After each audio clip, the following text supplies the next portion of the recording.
അപ്പം റിഡക്റ്റീവയുടെ പുതിയൊരു വീഡിയോയിലേക്ക് എല്ലാവർക്കും സ്വാഗതം. ഇന്ന് നമ്മുടെ കൂടെ ഉള്ളത് one of the celebrities in Kerala free thinking community, അല്ലെങ്കിൽ യുക്തിവാദി കമ്മ്യൂണിറ്റി. യുക്തിവാദി ഫ്രീ തിങ്കർ എന്നുള്ള ടാഗ് ഞാൻ ഉപേക്ഷിച്ചു എന്നൊക്കെയാണ് പുള്ളി പറയുന്നത്. പക്ഷെ എന്നാലും ജനറലി വിളിക്കുമ്പോൾ യുക്തിവാദി ഫ്രീ തിങ്കർ എന്നൊക്കെ തന്നെയാണ് നമ്മൾ പുള്ളിയെ അറിയുന്നത്. മറ്റാരുമല്ല, വൈശാഖൻ തമ്മിയാണ്. Vaisakhan Thampi, welcome to reductive. Okay. So ഞാൻ വൈശാഖൻ തമ്പിയുടെയും ഒരു വീഡിയോസിൽ ഒരു ശ്രദ്ധേയമായ സംഭവം എന്ന് വെച്ചാൽ, കാരണം ഈ ചാനലുമായിട്ട് ബന്ധപ്പെട്ട് ആണ് വൈശാഖൻ തമ്പിയുടെ ഒരു വീഡിയോ കാണാൻ അറിയാതെ. കാരണം ഈ ചാനലിൽ നമ്മൾ കുറച്ച് ഫിലോസഫിയെക്കുറിച്ചൊക്കെ പറഞ്ഞിട്ടുണ്ട്. റെലവൻസ് ഓഫ് ഫിലോസഫി ചത്തോ എന്നുള്ള സംഭവങ്ങളിൽ. അപ്പോഴാണ് എപ്പിസ്റ്റമോളജിയെക്കുറിച്ച് വൈശാഖൻ തമ്പി ചെയ്ത ഒരു വീഡിയോ ഞാൻ കാണുന്നത്. അപ്പോൾ വൈശാഖൻ തമ്മിയുടെ ടേക്ക് എന്താണ് ഫിലോസഫിയെക്കുറിച്ച്? ഫിലോസഫി ചത്തോ? കാരണം കുറേ യുക്തിവാദികൾ നമ്മൾ സംസാരിക്കുമ്പോൾ ഫിലോസഫി ഈസ് ഇറലവൻറ്റ് എന്ന് ഒരു സ്റ്റാൻസ് വളരെ ശക്തമായിട്ട് എടുക്കുന്നവരുണ്ട്. ഫിലോസഫി എന്ന് പറഞ്ഞു കഴിഞ്ഞാൽ കുറേ തത്വജ്ഞാനം ഇങ്ങനെ ചിന്തിച്ച് എന്തൊക്കെയോ പറയുന്ന സംഭവങ്ങളാണ്. ഫിലോസഫി ഇന്ന് അപ്രസക്തമായിരിക്കുന്നു, സയൻസ് ഉണ്ട് എന്നാണ്. അപ്പം വൈശാഖൻ തമ്മിയുടെ വ്യൂ എന്താണ്? അതായത് ഫിലോസഫിയുടെ പ്രസക്തി, പ്രത്യേകിച്ച് ഇന്നത്തെ കാലത്ത് ഫിലോസഫിയുടെ റോൾ എന്താണ്, അതിൻ്റെ ആവശ്യമുണ്ടോ എന്നതിനെ പറ്റിയിട്ട് വളരെ ഗ്ലോബലായിട്ട് ലെവലിൽ തന്നെ ഒരുപാട് ഡിസ്കഷൻസും ഡിബേറ്റും ഒക്കെ നടക്കുന്ന ഒരു സമയമാണ് നമ്മുടെ. അപ്പം അതിനകത്ത് തന്നെ പല അഭിപ്രായങ്ങളുള്ള ആളുകളുണ്ട്. ഫിലോസഫി ഈസ് ഡെഡ് എന്ന് കരുതുന്ന സയൻറ്റിസ്റ്റുകൾ തന്നെയുണ്ട്. എന്നാൽ അതേസമയം ഫിലോസഫിയെ വളരെ സീരിയസ് ആയിട്ട് എടുക്കുന്ന സയൻറ്റിസ്റ്റുകൾ ഒരുപാട് പേരുണ്ട്. ഇത് സയൻസിൽ എന്തെങ്കിലും ഒരു നാച്ചുറൽ ഫാക്റ്റ് പറയുന്നത് പോലെ, സയൻസിലെ ഒരു തിയറി പറയുന്നത് പോലെ ഒബ്ജക്റ്റീവായിട്ട് പറയാൻ കഴിയുന്ന ഒരു കാര്യമല്ല ഫിലോസഫി വേണോ വേണ്ടോ എന്നുള്ളത്. അതൊരു നിലപാടാണ്. അപ്പോൾ നമ്മുടെ പല ഡിസ്കോഴ്സിലും ഉള്ളതായിട്ട് എനിക്ക് തോന്നിയിട്ടുള്ള പ്രശ്നം, ഫാക്റ്റും ഒപ്പീനിയനും തമ്മിലുള്ള വ്യത്യാസം ഭയങ്കര വേഗമായിട്ടാണ് ആൾക്കാർ മനസ്സിലാക്കി എനിക്ക് തോന്നാറുള്ളത്. So is philosophy needed, is philosophy relevant എന്ന ചോദ്യം ഒരു നിലപാട് കൂടിയാണ്. അപ്പം അതിനകത്ത് എൻ്റെ നിലപാട് ഇറ്റ് ഈസ് റെലവൻറ്റ് എന്നുള്ളതാണ്. അതിന് എൻ്റെ മാനദണ്ഡം അല്ലെങ്കിൽ എൻ്റെ ജസ്റ്റിഫിക്കേഷൻ എന്ന് പറയുന്നത്, ഞാൻ അക്കാഡമിക് ഇൻട്രസ്റ്റോട് കൂടി പല വിഷയങ്ങളെയും സമീപിക്കുന്ന ഒരാളാണ്.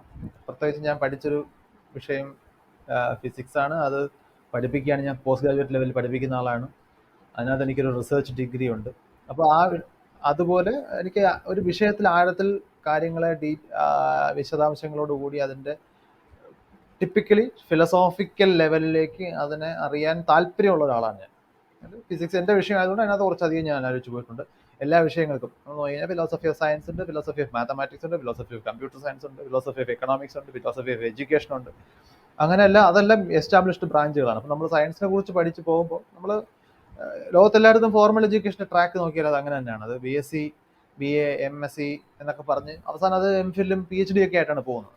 അതിനകത്ത് എവിടെ ഒരു ഫിലോസഫി എന്ന് പറയുന്നൊരു വാക്ക് അവസാനം നമ്മൾ എൻകൗണ്ടർ ചെയ്യും.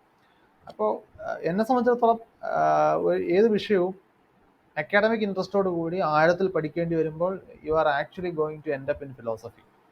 കാരണം അത് നമ്മൾ നോളജിനെ കുറിച്ചിട്ടുള്ളൊരു next level of approaching things ആണ്. അപ്പോൾ അതിനകത്ത് പലപ്പോഴും സബ്ജക്ട്സിൻ്റെ ബൗണ്ടറിയൊക്കെ നമ്മൾ വിഷയമായിട്ട് സംസാരിക്കേണ്ടി വരും. നമ്മൾ എന്താണ് സംസാരിക്കുന്നത്, നമ്മൾ ഉപയോഗിക്കുന്ന വാക്കുകളുടെ ശരിക്കുള്ള മീനിങ് എന്താണ്, ഇങ്ങനെയൊക്കെയുള്ള ചോദ്യങ്ങൾ പ്രസക്തമാണ്. അത് പ്രസക്തമാകുന്നത് പലപ്പോഴും ആ വിഷയത്തിലുള്ള ഒരു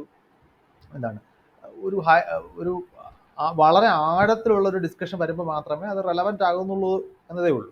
ഇപ്പോൾ നമ്മളിപ്പോൾ സാധാരണ ഒരു ഡേ ടു ഡേ ലൈഫിലെ എന്തെങ്കിലും ഒരു കാര്യം വിശദീകരിക്കാനോ, അതിപ്പോൾ നമ്മളൊക്കെ അഭിമുഖീകരിക്കുന്ന ഫിസിക്സ് ആയിട്ട് ബന്ധപ്പെട്ട പ്രോബ്ലം ആവട്ടെ, മെഡിക്കൽ സയൻസ് ആയിക്കോട്ടെ, ഡെയിലി ലൈഫിൽ നമ്മൾ എൻകൗണ്ടർ ചെയ്യുന്ന പ്രശ്നങ്ങൾ, നമ്മുടെ വീട്ടിലൊരു കൺസ്ട്രക്ഷൻ ഇഷ്യൂ ആവാം, നമുക്കൊരു അസുഖം വന്നതിൻ്റെ പ്രശ്നമാകാം, അങ്ങനെ എന്തും ആവാം. അപ്പോൾ അത്തരം ഇഷ്യൂസിലൊന്നും ഫിലോസഫി നമുക്ക് ആവശ്യം വരില്ല.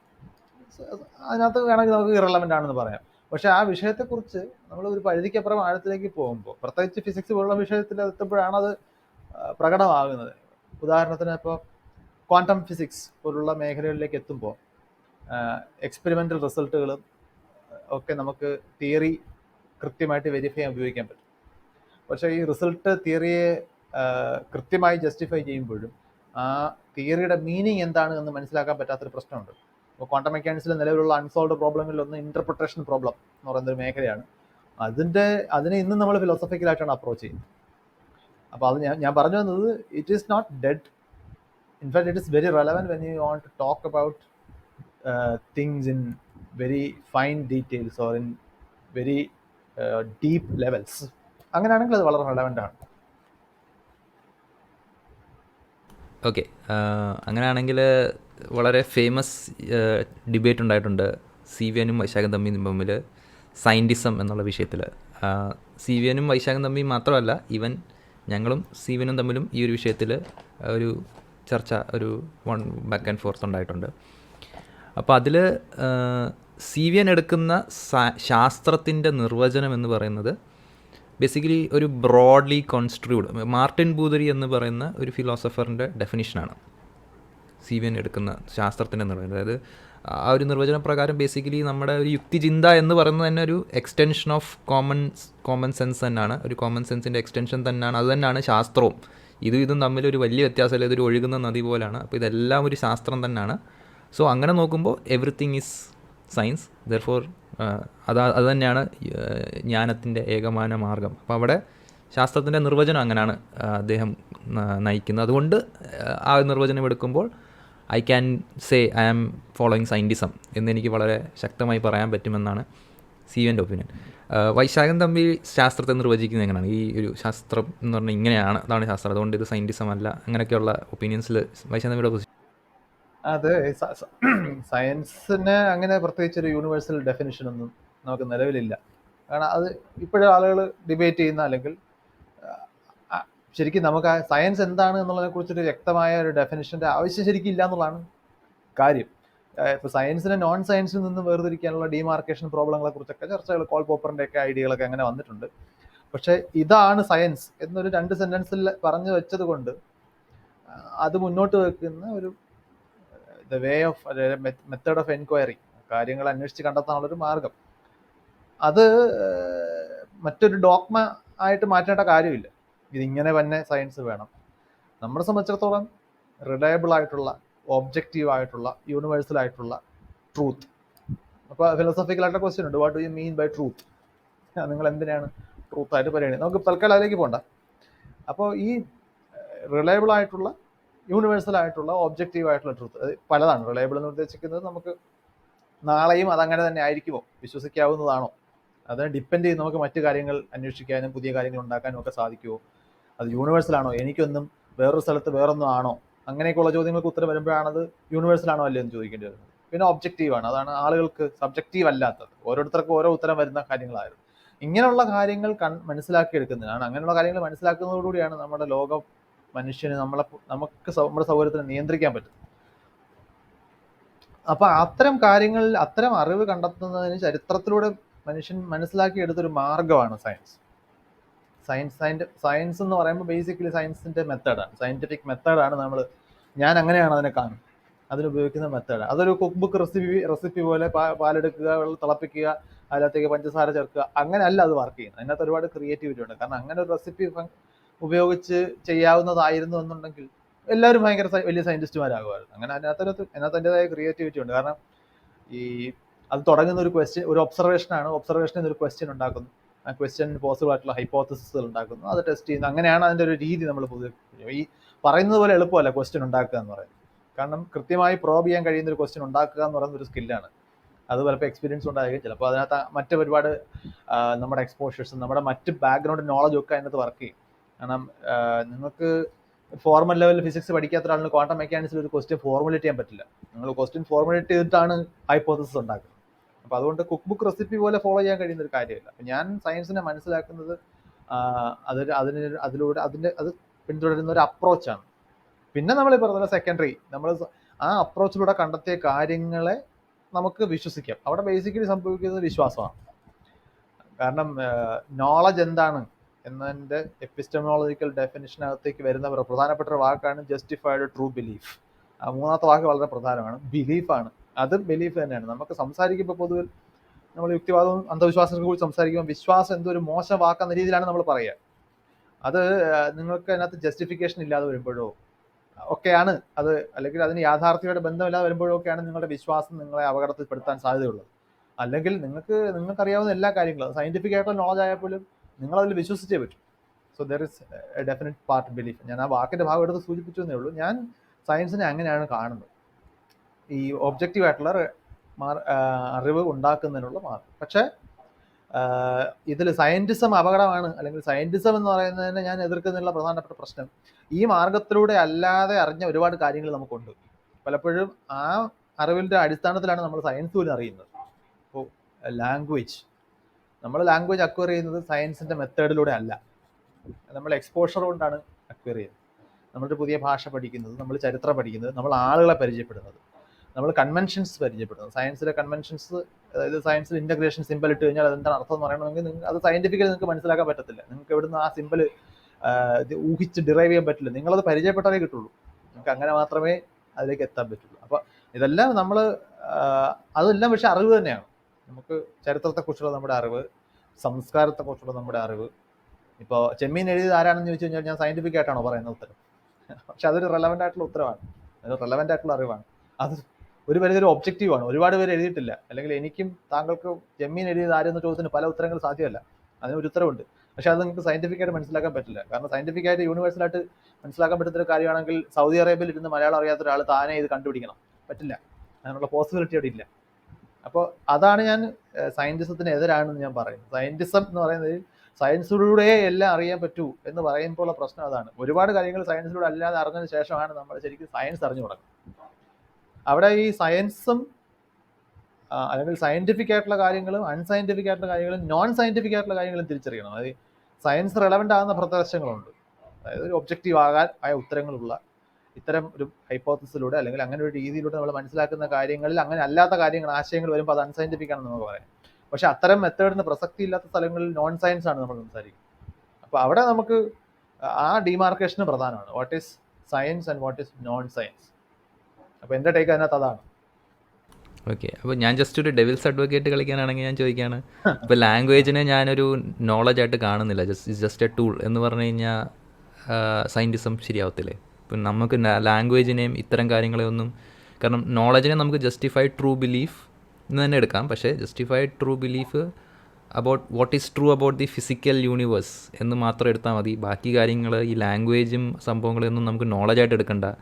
ദീസ് ആർ ജസ്റ്റ് റെപ്രസെൻറ്റേഷൻസോ അങ്ങനെ വല്ലതും എടുത്തു കഴിഞ്ഞാൽ ഈ പ്രശ്നം സോൾവ് ആവത്തില്ലേ? ഒന്ന്, അത് നിങ്ങൾ നോളജിനെ സയൻറ്റിഫിക് നോളജ് എന്നാണ് ഡിഫൈൻ ചെയ്യുന്നതെങ്കിൽ ഇത് ടോട്ടോളജിയാണ്. അതാണ് അതിനകത്തുള്ള പ്രശ്നം. അതായത് ട്രയാങ്കിളിന് 3 സൈഡ് ഉണ്ടെന്ന് നമ്മൾ പറയുന്ന പോലെയാണ്. അതിനകത്ത് പ്രത്യേകിച്ച് പുതിയ ഇൻഫർമേഷൻ ഒന്നുമില്ല, 3 സൈഡ് ഉള്ളതിനാണ് നമ്മൾ ട്രയാങ്കിൾ എന്ന് വിളിക്കുന്നത്. അപ്പോൾ എന്താണ് നോളജ് എന്നുള്ളതിന് സയൻറ്റിഫിക് നോളജിൻ്റെ ഡെഫിനിഷൻ കൊണ്ടുവന്നു കഴിഞ്ഞാൽ സയൻസ് തന്നെ ഉള്ളൂ ആ നോളജിനുള്ള മാർഗം. അപ്പോൾ അങ്ങനെയാണെന്നുണ്ടെങ്കിൽ എനിക്ക് ഭാഷ അറിയാം എന്ന് ഞാൻ പറയരുത്. അത് റെപ്രസെൻറ്റേഷൻ ആണെങ്കിൽ ആ റെപ്രസെൻറ്റേഷൻ എനിക്ക് അറിയണ്ടേ, അതെൻ്റെ നോളജ് ആകണ്ടേ. അല്ലാതെ എങ്ങനെയാണ് ഞാൻ ആ ഭാഷ ഉപയോഗിക്കാൻ പോകുന്നത്? അല്ലെങ്കിൽ ആ ഭാഷയിലുള്ളൊരു സയൻറ്റിഫിക് നോളജ് അത് ആ ഭാഷ അറിയാതെ എങ്ങനെയാണ് ഞാൻ അക്വയർ ചെയ്യാൻ പോകുന്നത്? അതറിയാതെ അക്വയർ ചെയ്യാൻ, അല്ലെങ്കിൽ ഞാൻ നേരിട്ട് പോയി തിയറി ഓഫ് റിലേറ്റിവിറ്റി കണ്ടുപിടിക്കണം. ഐൻസ്റ്റൈൻ പറഞ്ഞത് എനിക്ക് മനസ്സിലാക്കാൻ പറ്റില്ല, അദ്ദേഹം ജർമ്മനിലാണ് എഴുതിയത്. അല്ലെങ്കിൽ അത് ഇംഗ്ലീഷിലേക്ക് ട്രാൻസ്ലേറ്റ് ചെയ്ത് ഇംഗ്ലീഷിൽ എനിക്കറിയാം. അല്ലെങ്കിൽ എനിക്ക് തിയറി ഓഫ് റിലേറ്റിവിറ്റി അറിയാനുള്ള ഒരേ ഒരു മാർഗ്ഗം എന്ന് പറയുന്നത് ഞാൻ പോയി തിയറി ഓഫ് റിലേറ്റിവിറ്റി കണ്ടുപിടിക്കുക എന്നുള്ളതാണ്. അപ്പോഴും എനിക്ക് അതിനകത്ത് ഐൻസ്റ്റൈൻ ഉപയോഗിച്ചതുപോലെ അല്ലെങ്കിൽ ആ രീതിയിലൂടെ എന്തെങ്കിലും മാത്തമാറ്റിക്കൽ, അതൊരു മാത്തമാറ്റിക്കൽ തിയറട്ടിക്കൽ ഫിസിക്സ് ആണ്. അദ്ദേഹം എക്സ്പെരിമെന്റ് ചെയ്ത് മനസ്സിലാക്കിയ കാര്യമല്ല, തിയറട്ടിക്കലാണ്. അതിന് ചില മാത്തമാറ്റിക്കൽ ടൂൾസ് ഉണ്ട്. അതിനകത്ത് ടെൻസർ ആൾജിബ്രയും റീമാനിയൻ ജോമെട്രിയും ഇങ്ങനെയൊക്കെയുള്ള ആശയങ്ങൾ, പ്രിൻസിപ്പിൾ ഓഫ് ഇക്വലൻസ്, ഗ്രാവിറ്റിയെ കുറിച്ച് ന്യൂട്ടൻ്റെ ഐഡിയ ഒക്കെ അറിഞ്ഞിട്ടാണ്. അത് ഞാൻ അക്വയർ ചെയ്യാതെ എനിക്കത് കണ്ടുപിടിക്കാൻ പറ്റില്ല.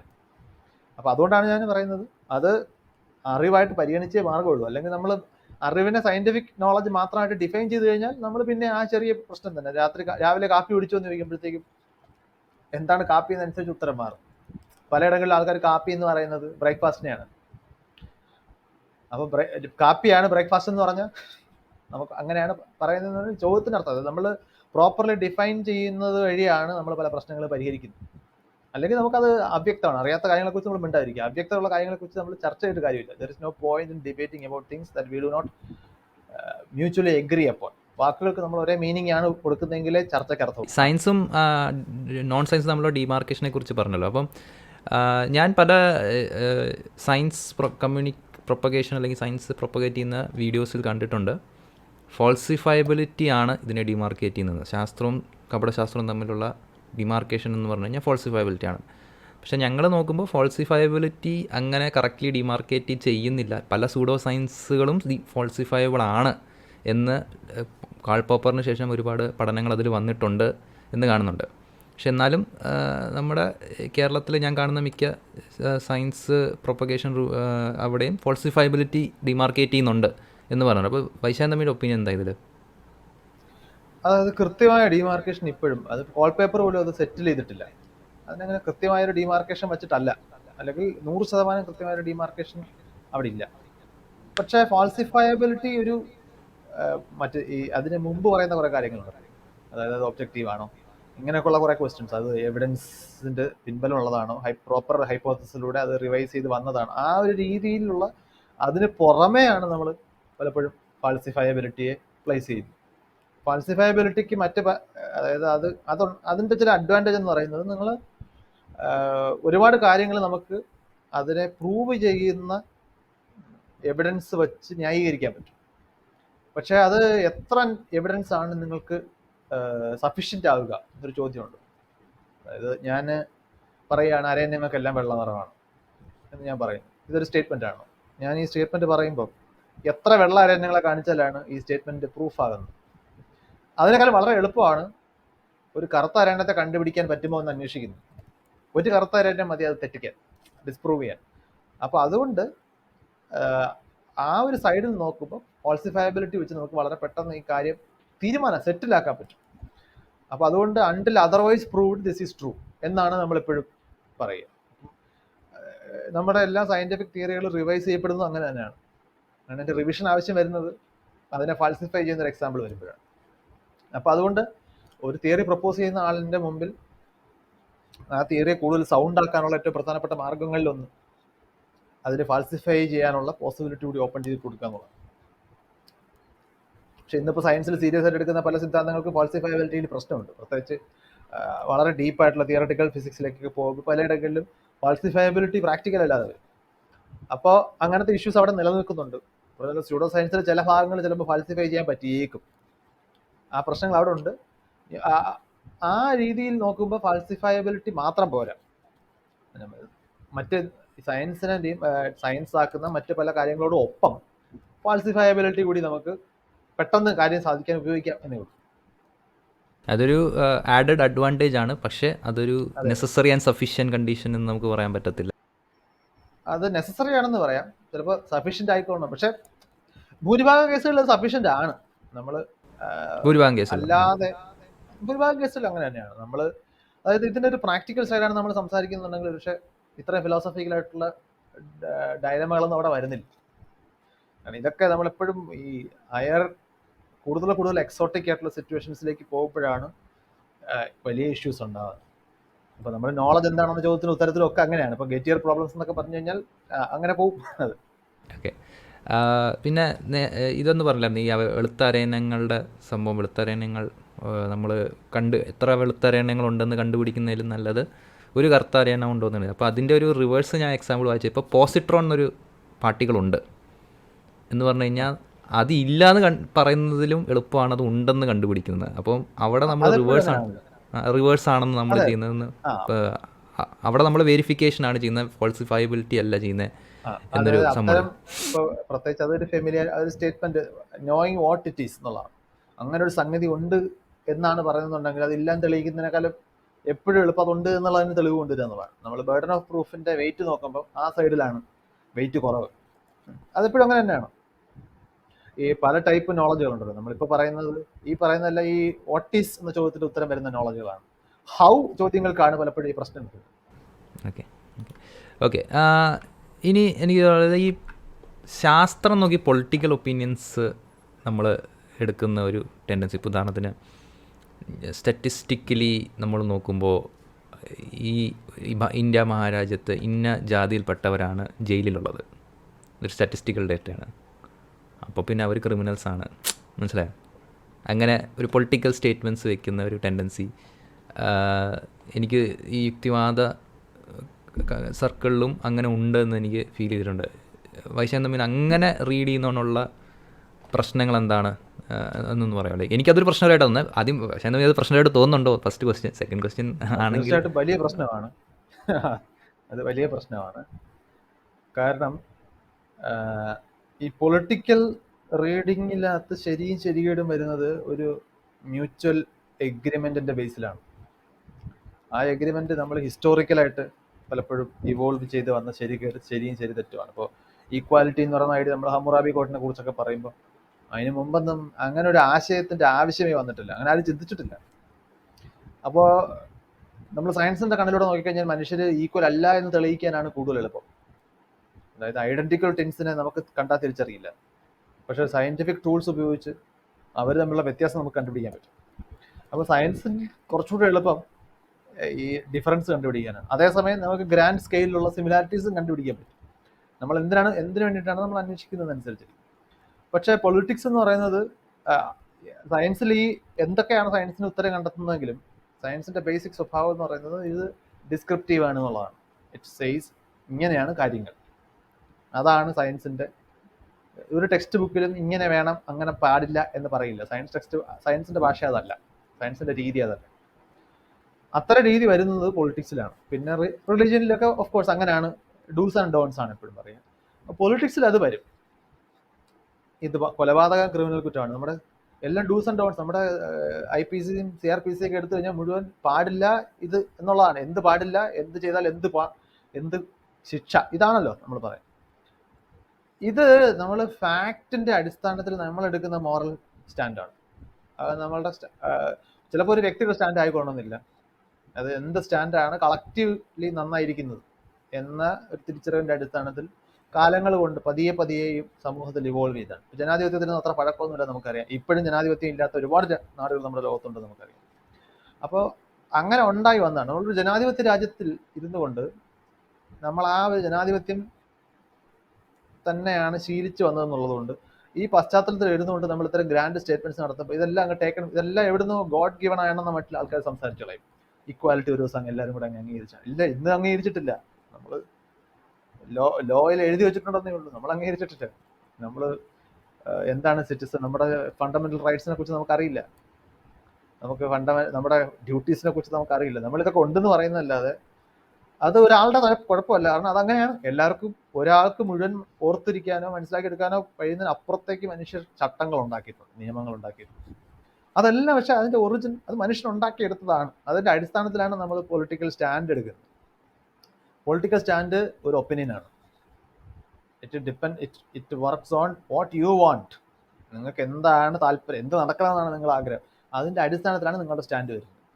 അപ്പൊ ഇനി അവിടെ സയൻസിന്റെ റോൾ എന്ന് പറയുന്നത് ഒബ്ജക്റ്റീവായിട്ടുള്ള ഇൻഫർമേഷൻ, ഒബ്ജക്റ്റീവായിട്ട് നമ്മൾ മനസ്സിലാക്കിയെടുത്ത ഇൻഫർമേഷൻ ഈ നിലപാട് രൂപീകരണത്തിന് അല്ലെങ്കിൽ നയരൂപീകരണത്തിന് ആധാരമാകുമ്പോൾ എല്ലാവർക്കും ഒരേ നിലപാടിലേക്ക് എത്താൻ എളുപ്പമാകും. ഇപ്പോൾ ഹോമോസെക്ഷുവാലിറ്റിയെ കുറിച്ചിട്ടുള്ള ഒരാളുടെ നിലപാട് സൗണ്ട് ആകുന്നതിന് ഹോമോസെക്ഷുവാലിറ്റി ബയോളജിക്കലി എന്താണ്, അതൊരു അതൊരു ഒരാളുടെ ചോയ്സ് ആണോ, അല്ലെങ്കിൽ അയാൾ വഴിതെറ്റിപ്പോയി, അല്ലെങ്കിൽ അയാളുടെ ഭാഗത്ത് നിന്ന് അയാൾ ചെയ്യുന്ന കുറ്റമാണോ, ഈ ചോദ്യത്തിന് ഉത്തരം നമ്മൾ അതിന്റെ പുറമേ നടത്തുന്ന ഉപദേശങ്ങളോ ഈ ധാർമ്മികതയെക്കുറിച്ചുള്ള ക്ലാസ് എടുപ്പോ കൊണ്ട് ചെയ്യുന്നതിനേക്കാൾ വളരെ എളുപ്പമാണ് അതിന്റെ ബയോളജി മനസ്സിലാക്കുമ്പോൾ കിട്ടുന്നത്. അപ്പൊ അവിടെ നമ്മൾ സയൻസിലൂടെ കിട്ടുന്ന ഒബ്ജക്റ്റീവ് നോളജിനെ ഒരു ഒപ്പീനിയൻ ഫോർമേഷനോ അല്ലെങ്കിൽ ഒരു നിലപാട് രൂപീകരണത്തിനോ നിയമങ്ങൾ ഉണ്ടാക്കുന്നതിനോ ഒക്കെ നമ്മൾ ബേസ് ആയിട്ട് ഉപയോഗിക്കുന്നതേ ഉള്ളൂ. പക്ഷേ നമ്മളുടെ അഭിപ്രായങ്ങളല്ല നിയമങ്ങൾ. നമ്മളത് ഈ ഫാക്ട് പറയുന്നത് പോലെ നമുക്ക് നിയമം ഉണ്ടാക്കില്ല. ഇപ്പോൾ ഒരു രാജ്യത്തിന്റെ ടാക്സ് റേറ്റ് എത്രയാണ്, അല്ലെങ്കിൽ ഒരു പലിശയുടെ നിരക്ക് എത്രയാണ് എന്ന് നമുക്ക് നാച്ചുറൽ സയൻസ് കണ്ടുപിടിക്കുകയല്ല, അതൊരു പൊളിറ്റിക്കൽ ഡിസിഷനാണ്. അത് ആരോ ഡിസൈഡ് ചെയ്യുന്നതാണ്, നമ്മളല്ലെങ്കിൽ നമുക്ക് വേണ്ടി ആരോ ചെയ്യുന്നതാണ്. നമുക്ക് അതിനകത്ത് റോൾ ഉണ്ടോ ഇല്ലെന്നുള്ളത് വേറെ ക്വസ്റ്റ്യനാണ്. അപ്പോൾ ഈ ഫാക്റ്റ് അല്ല പൊളിറ്റിക്കൽ സ്റ്റാൻഡ്, അത് നമ്മൾ മനസ്സിലായി. പൊളിറ്റിക്കൽ സ്റ്റാൻഡിന് നമുക്ക് ഫാക്ട്സ് ഉപയോഗിച്ചാൽ പൊളിറ്റിക്കൽ സ്റ്റാൻഡ് എടുക്കാൻ കുറച്ചുകൂടി എളുപ്പമാവും. അപ്പോഴും ഈ ലോകത്തിലെ എല്ലാ സ്പീഡ് റെക്കോർഡുകൾ എടുത്തു കഴിഞ്ഞാലും പുരുഷന്മാരുടെ ഓട്ട മത്സരത്തിലും സ്ത്രീകളുടെ ഓട്ട മത്സരത്തിലുള്ള സ്പീഡ് റെക്കോർഡ് എടുത്തു കഴിഞ്ഞാൽ സ്ത്രീകളുടേതിനേക്കാളും ഫാസ്റ്റായിട്ടാണ് പുരുഷന്മാർ ഓടിയിട്ടുള്ളത്. ഭാരം ഉയർത്തുന്നതിന്റെ റെക്കോർഡ് നോക്കിക്കഴിഞ്ഞാൽ പുരുഷൻ ഉയർത്തിയ ഭാരത്തേക്കാൾ കുറവാണ് സ്ത്രീ ഉയർത്തിയ ഭാരത്തിന്റെ അളവ്. അപ്പോൾ ഇത് ഫാക്റ്റാണ്. അതുകൊണ്ട് സ്ത്രീക്ക് പുരുഷനേക്കാൾ സ്റ്റാറ്റസ് കുറവാണ് എന്ന് ഞാനൊരു അഭിപ്രായം പറഞ്ഞു കഴിഞ്ഞാൽ അതെന്റെ അഭിപ്രായം മാത്രമാണെന്ന് വീട്ടിലേ പറയാവൂ. അത് എൻ്റെ സ്റ്റാൻഡാണ്. അത് എനിക്കങ്ങനെ പറയാം. അത് ആധുനിക സാമൂഹ്യ എന്താണ് വീക്ഷണത്തിന്റെ കണ്ണിൽ അത് അപഹാസ്യമായി പോവും. പക്ഷെ എനിക്കങ്ങനെ അഭിപ്രായം പറയാനുള്ള സ്വാതന്ത്ര്യം ഇവിടെ ഉണ്ട്. ഞാൻ അങ്ങനെയാണ് കരുതുന്നത്. പക്ഷെ ഫാക്റ്റ് ആണെന്ന് പറയരുത്. ഫാക്റ്റ് അങ്ങനെയല്ല. കാരണം നിങ്ങൾ എന്ത് അടിസ്ഥാനത്തിലാണ് അപ്പോൾ ഇക്വാലിറ്റി തീരുമാനിക്കുന്നത്? സ്ത്രീയും പുരുഷനും തുല്യരല്ല. കാരണം സ്ത്രീക്ക് മാത്രമേ ഗർഭം ധരിക്കാൻ പറ്റൂ, അല്ലെങ്കിൽ പുരുഷൻ എടുക്കുന്ന അത്രയും ഭാരം സ്ത്രീക്ക് ഉയർത്താൻ പറ്റില്ല, അല്ലെങ്കിൽ പുരുഷന്റെ കാലും സ്ത്രീകൾക്ക് ആവറേജ് ഹൈറ്റ് കുറവാണ്. അപ്പോൾ ഞാൻ പലയിടത്തും കണ്ടിട്ടുണ്ട് ആൾക്കാരിങ്ങനെ ഈ ഷോവനിസം പ്രൊമോട്ട് ചെയ്യുന്നതിന് വേണ്ടി ആൾക്കാർ പറയും സ്ത്രീക്ക് ഒരിക്കലും പുരുഷൻ ചെയ്യുന്ന അത്രയും കായിക ശേഷിയുള്ള ജോലി ചെയ്യാൻ പറ്റില്ല, അപ്പോൾ അതുകൊണ്ട് സ്ത്രീയെ പുരുഷൻ സംരക്ഷിക്കണം എന്ന അഭിപ്രായം പറയുമ്പോൾ അതിനെ അൺഫോർച്ചുനേറ്റ്ലി പലരും കൗണ്ടർ ചെയ്യുന്നത് ഏതെങ്കിലും ഒരു അത്ലറ്റ് ആയിട്ടുള്ള സ്ത്രീ ഒരു സാധാരണ പുരുഷനെ ഓടി തോപ്പിക്കും എന്ന വാദം കൊണ്ടായിരിക്കും. സംഗതി ശരിയാണ്, പക്ഷേ ആ ആർഗ്യുമെന്റ് അല്ല അവിടുത്തെ കൗണ്ടർ ആർഗ്യുമെന്റ്. അവിടുത്തെ കൗണ്ടർ ആർഗ്യുമെന്റ് ഇക്വാലിറ്റി ഇതിന്റെ അടിസ്ഥാനത്തിലല്ല നിൽക്കുന്നതെന്നുള്ളതാണ്. ആ ഇക്വാലിറ്റി നമ്മൾ ഉണ്ടാക്കിയെടുത്ത ഇക്വാലിറ്റിയാണ്. അതൊരു ലീഗൽ ഐഡിയ ആണ്, അല്ലെങ്കിൽ ഒരു സോഷ്യൽ ഐഡിയ ആണ്, നമ്മൾ ഉണ്ടാക്കിയെടുത്ത ഐഡിയ ആണ്. അതിന് നിങ്ങൾ ഇനി പുരുഷൻ കണ്ടെയ്നർ ലോറി എടുത്ത് ഉയർത്തും എന്ന് പറഞ്ഞാലും അതിനകത്ത് വ്യത്യാസം വരുന്നില്ല. കാരണം അങ്ങനെയാണെന്നുണ്ടെങ്കിൽ പുരുഷന്മാരുടെ ഇടയിൽ ഈ മത്സരം വരുമല്ലോ. കൂടുതൽ ബലം കൂടിയ ആളും ബലം കുറഞ്ഞ ആളും തമ്മിൽ തുല്യരാകത്തില്ല. കാരണം പുരുഷന്മാർക്ക് എല്ലാവർക്കും ഒരേ ബലമല്ലല്ലോ. മൈക്ക് ടൈസനും ഞാനും തുല്യരല്ല എന്ന് വരും. എൻ്റെ നമ്മുടെ ബാങ്ക് ബാലൻസ് വെച്ചിട്ടാണെന്നുണ്ടെങ്കിൽ അംബാനിയും ഞാനും തുല്യരല്ല എന്ന് വരും. അപ്പം നമ്മുടെ ഈ നിയമത്തിന് മുമ്പിലുള്ള തുല്യത എന്ന് പറയുന്ന പൊളിറ്റിക്കൽ ഐഡിയ ഇതൊന്നും അടിസ്ഥാനപ്പെടുത്തിയിട്ടല്ല നിൽക്കുന്നത്. അത് നമ്മൾ വേറെ പഠിച്ചെടുത്ത കാര്യങ്ങളാണ്, നമ്മൾ വേറെ ഉണ്ടാക്കിയെടുത്താണ്. ആ ഐഡിയ ഉണ്ടായി വരുന്നത് ചരിത്രത്തിലൂടെ ഇവോൾവ് ചെയ്തെടുത്താണ്. സമൂഹത്തിന് പൊതുവിൽ കളക്റ്റീവായിട്ട് നല്ലതായ കാര്യങ്ങൾ നമ്മൾ തിരിച്ചറിഞ്ഞു. ചിലപ്പോൾ നമ്മൾ ഇനിയും തിരിച്ചറിയാത്ത കാര്യങ്ങളുണ്ടാവും, അത് തിരിച്ചറിയപ്പെടും. ഹോമോസെക്ഷാലിറ്റിയെ കുറിച്ചുള്ള നമ്മുടെ ആശയങ്ങളൊക്കെ മാറി തുടങ്ങി എടുത്ത കാലമായി. വളരെ അടുത്ത കാലത്താണ് അങ്ങനെയുള്ള കാര്യങ്ങളൊക്കെ മാറി തുടങ്ങിയത്. കൊലപാതകം ഒരു തെറ്റാണെന്നൊക്കെ തോന്നി തുടങ്ങിയിട്ടുണ്ട്, അധികം കാലമൊന്നും ആയിട്ടില്ല. പണ്ടത്തെ ഒരു സ്ഥിരം പരിപാടിയാണ്. സഹോദരന്മാരെ കൊന്നിട്ടല്ലേ പല രാജാക്കന്മാരും അധികാരം നേടിയിരിക്കുന്നു. അവിടെ ഒരു ഇൻട്രസ്റ്റിംഗ് സംഭവം വന്നത് അപ്പം നമ്മൾ സയൻസ് പറയുമ്പോഴും ഈവൻ ഫാക്ട്സ് പറയുമ്പോഴും നമ്മളൊരു മോറൽ സ്റ്റാൻഡ് എടുത്തിട്ട് പറയണം എന്ന് പറഞ്ഞാൽ തെറ്റുണ്ടോ? അതായത് മൊറാലിറ്റി എവിടെയാണ് ആപ്ലിക്കബിൾ ആകുന്നത്? ഇപ്പം ഇലക്ട്രോണാണോ പ്രോട്ടോണാണോ മാസ് കൂടുതൽ എന്ന ചോദ്യത്തിന് എനിക്ക് മോറൽ സ്റ്റാൻഡ് ഒന്നും എടുക്കേണ്ട കാര്യം. മൊറാലിറ്റി വേണ്ടി വരുന്ന വിഷയം, മൊറാലിറ്റി വേണ്ടി വരുന്നത് how to do things, how not to do things എന്നൊക്കെ പറഞ്ഞ ചർച്ചകളിലേക്ക് പോകുമ്പോൾ നമുക്ക് മോറൽ ഡിസിഷൻസ് എടുക്കേണ്ടി വരും. ഏതാണ് കൂടുതൽ നല്ലത്? അതിനകത്ത് ചർച്ചകൾ ഉണ്ടാവണം, അതിനകത്ത് ലോജിക്കലായിട്ടുള്ള സംവാദങ്ങൾ ഉണ്ടാകണം. അതിൽ നല്ല തീരുമാനത്തിലേക്ക് പതിയെ സമൂഹം എന്നതിൽ നമ്മൾ ഇവോൾവ് ചെയ്ത് വരും. അതായത് ഒരാളല്ല തീരുമാനിക്കേണ്ടത്, ഒരാളുടെ അഭിപ്രായങ്ങൾ. അതാണ് നമ്മൾ ഡിക്റ്റേറ്റർഷിപ്പ് എന്ന് പറയുന്നത്. പഴയ രാജഭരണത്തിന്റെ സ്വഭാവമാണ്. എവിടെ സമൂഹത്തിന് എന്താണ് നല്ലതെന്ന് ഒരാൾ തീരുമാനിക്കുന്നു. മറ്റേത് നമ്മൾ ഇവോൾവ് ചെയ്യട്ടെ, ചർച്ചകൾ വരട്ടെ, അങ്ങനെ ഇനിയും സെറ്റിൽ ചെയ്തിട്ടുള്ള കാര്യങ്ങളുണ്ടെങ്കിൽ. ഓക്കെ, ഈ new atheist movement and old atheist movement തമ്മിൽ എന്താ? കാരണം ഇപ്പം ഒരു നവനാസ്തികത എന്ന് പറഞ്ഞുകൊണ്ട് അക്കാഡമിയിലൊരു വാക്കുണ്ട്, ലൈക്ക് ഈ 4 ഹോഴ്സ്മെൻ ഓഫ് ന്യൂ എത്തിസം. അതിലിപ്പം റീസെൻ്റ്ലി മരിച്ച ഡാനിയൽ ഡെനറ്റ്, റിച്ചാർഡ് ഡോക്കിൻസ്, പിന്നെ Christopher Hitchens and Sam Harris, ഇങ്ങനെയുള്ള ആളുകൾ കൊണ്ടുവന്ന ഒരു നാസ്തികത, ഒരു നവനാസ്തികതയാണ്, ന്യൂ എത്തിസ്റ്റ് മൂവ്മെൻ്റ് ആണ് എന്നാണ് പറഞ്ഞത്. അപ്പം എന്താണ് ഈ ന്യൂ എത്തിസ്റ്റ് മൂവ്മെൻറ്റും ഓൾഡ് എത്തിസ്റ്റ് മൂവ്മെൻറ്റും തമ്മിലുള്ള ഡിഫറൻസ് വൈശാഖൻ തമ്മിയുടെ വീക്ഷണത്തിൽ? ഈ ന്യൂ ഓൾഡ് തമ്മിലുള്ള വ്യത്യാസത്തെ പറഞ്ഞാൽ എനിക്കറിയില്ല. കാരണം അത് ഈ ന്യൂ ഒരു പുതിയൊരു വേവാണ്. നമ്മൾ ഈ പറയുന്നത് പോലെ ഈ ഡോക്കിൻസിൻ്റെ ഒക്കെ പ്രായം വെച്ച് നോക്കുമ്പോൾ അവരുടെയൊക്കെ ചെറുപ്പകാലത്ത് തുടങ്ങി വരുന്ന ഒരു രീതിയാണ്. പക്ഷെ ഞാൻ മനസ്സിലാക്കിയിടത്തോളം ഈ എത്തീസ്റ്റ് മൂവ്മെൻറ്റുകൾക്ക് ഒരു പൊളിറ്റിക്കൽ പശ്ചാത്തലങ്ങളൊക്കെ ഉണ്ട്. എന്താണ് ലോകത്ത് എങ്ങനെയാണ് നടന്നുകൊണ്ടിരിക്കുന്നത്? ഉദാഹരണത്തിന് ഇസ്ലാമിക് ടെററിസത്തിന്റെ പശ്ചാത്തലത്തിലാണ് പലപ്പോഴും മതങ്ങൾക്ക് അല്ലെങ്കിൽ സെമിറ്റിക് റിലിജൻസിന്റെ അല്ലെങ്കിൽ ടെററിസത്തിലേക്ക് കൊണ്ടുപോകാൻ സാധ്യതയുള്ള റിലീജിയസ് ഡോക്ട്രിൻസിന്റെ ഡീബങ്കിങ്ങും അതിന്റെ പേരിലുള്ള സംഗതികളൊക്കെ. അതായത് ആ ജനങ്ങൾ വളരെ സീരിയസ് ആയിട്ട് കാണുന്ന, ലോകം മൊത്തത്തിലൊരു വലിയ കൺസേൺ ആയിട്ട് കാണുന്ന ടെററിസം, അങ്ങനെയൊക്കെയുള്ള പശ്ചാത്തലത്തിലാണ് ആ മൂവ്മെന്റുകൾ ഉണ്ടാകുന്നത്. ആ മൂവ്മെന്റുകൾ ഉണ്ടായി വളരെ കഴിഞ്ഞിട്ടാണ് അതിന്റെ പകർപ്പെന്ന പോലെ നമ്മുടെ നാട്ടിൽ അതിന്റെ അലയലികൾ ഉണ്ടാകും. അപ്പോഴത്തേക്കും അവിടെ അത് ഏതാണ്ട് സാച്ചുറേഷനിലേക്ക് എത്തിക്കഴിഞ്ഞു.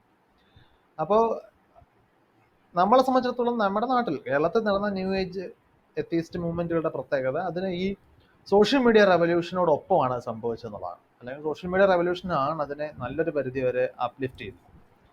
സോഷ്യൽ മീഡിയയിലൂടെ നമുക്ക് എഴുതാനും മറ്റത് എല്ലാ കാലത്തും എല്ലാ നാട്ടിലും എല്ലാ സ്ഥലത്തും ആളുകൾക്ക് ഈ നിലവിലിരിക്കുന്ന മാമൂലുകളോട് എതിർപ്പുള്ള, അതിൽ പ്രശ്നങ്ങൾ കാണുന്ന ആളുകൾ ഉണ്ടായിട്ടുണ്ട്. പക്ഷെ അവർ ഒറ്റപ്പെട്ടവരായിരിക്കും. എന്നെപ്പോലെ ചിന്തിക്കുന്ന ഒരാൾ എറണാകുളത്തുണ്ടോ എന്ന് എനിക്കറിയാൻ ഒരു മാർഗവും ഇല്ല.